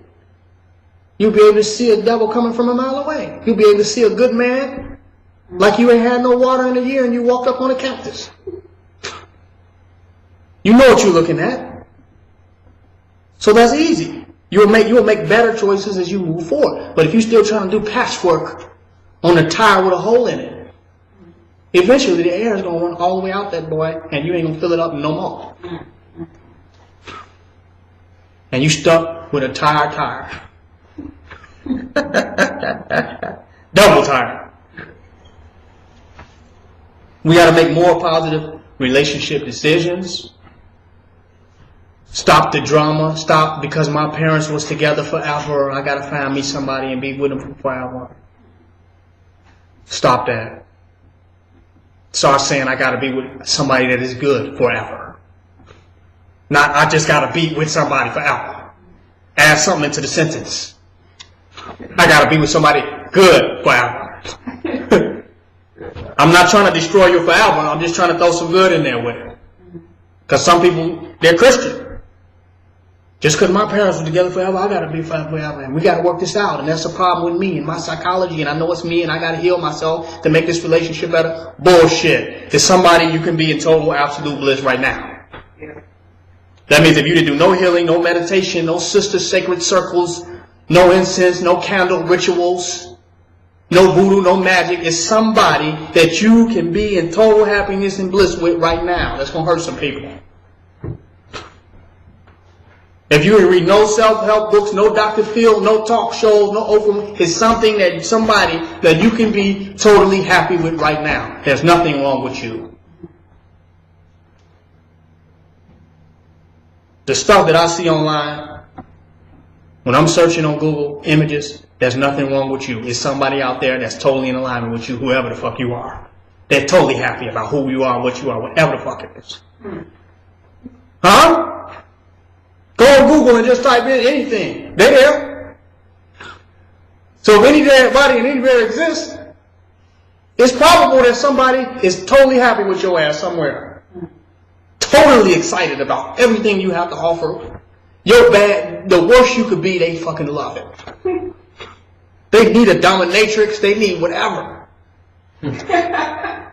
Slap me, call me a bitch. Put me on child support, throw me out the window, put a hot grease on me, cut my fucking throat. I love it. Huh? Mm-hmm. So it's somebody out there for everybody to be happy. So there's a man out here for everybody and a woman out here for everybody. You don't have to make any changes. Trust me.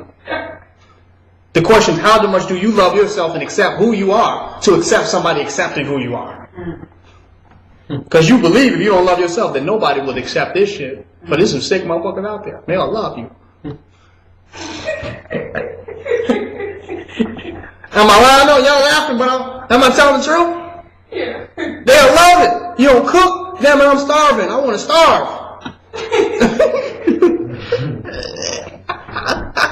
I'm glad you don't cook. I want to starve the fucking death. Kill me, baby. Kill me.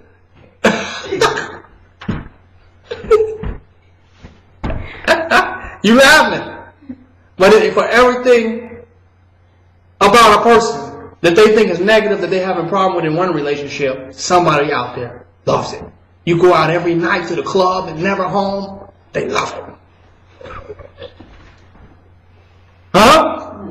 Love it. You going out tonight, baby? Fuck somebody? Woo! Turns me on. You hear me? Whatever you think negative. Now you have to own the things that you want to change about yourself and not blame that on your relationship. Because sometimes you attract people that just hit on things that you want to change about yourself. You shouldn't be mad and arguing with them about that. Because if you love those things about yourself so much that person wants you to change, you will find somebody that love that. Am I right? Because they're out there. They're out there. No healing ritual circles, none of that needed. They're out there. So we have no excuse to be in a relationship where we are unhappy, we're mad, we're angry at one another. There's no excuse. Talking about we just want to keep this thing together. How long a car run that we just try to keep? What type of car is that going to be? We just going to keep it going. We're going to keep it moving. Eventually you're going to end up pushing that car. Then you one woman pushing a car with 5 babies. Nigga sitting up in the front seat.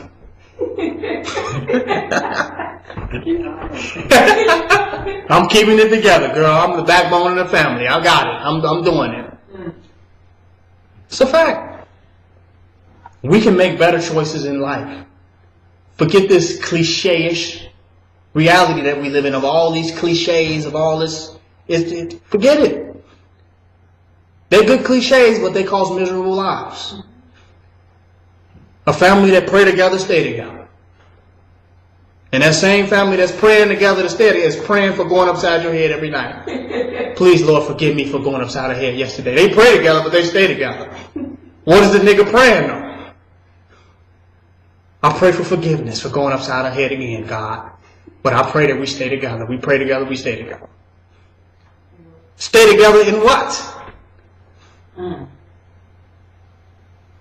I'm not one of these people. I'm not one of these traditional thinkers. I think that people should find their bliss and find their happiness. People will live longer, be healthier, have less stress, less anxiety, less hospitals, less cancer, less white supremacist pharmaceutical medicines. That's a fact. We'll be a happier people if we follow our bliss and know that is in our unconsciousness, everything will be worked out and figured out. That room will be made and things will ultimately work themselves out divinely. Because we plan and the God in us plan, and the God in us is the best of planners. I'm going to end this lecture. Any questions before I end? That's perfect. I don't know what question you can come up with after 4 hours and 40 minutes. This might be a record one. But I'm going to load the entire lecture up there for 4 hours and 40 minutes. Because I said that if we give people more energy and just spend more time with them, more people will come up here. More people will get to know us better, be more comfortable with what we're talking about, and they'll make a move. They'll say, I want to come and be a part of this and get on the front line and totally devote myself and totally step into black supremacy if we just put more energy. So I'm challenging the black supremacists to step up everything they're doing to push these people that are right at the level of becoming a part of what we're doing to having a breakthrough. So I'm going to be lecturing even more. I'm doing a 5-hour one. I might do a 20-hour one tomorrow. Whatever it's going to take to make people have their paradigm shift in their consciousness to move to the next level in their black supremacy, spiritual and physical development. Black supremacy. And once again, join my website, www.kingnobleBlackRulership.com.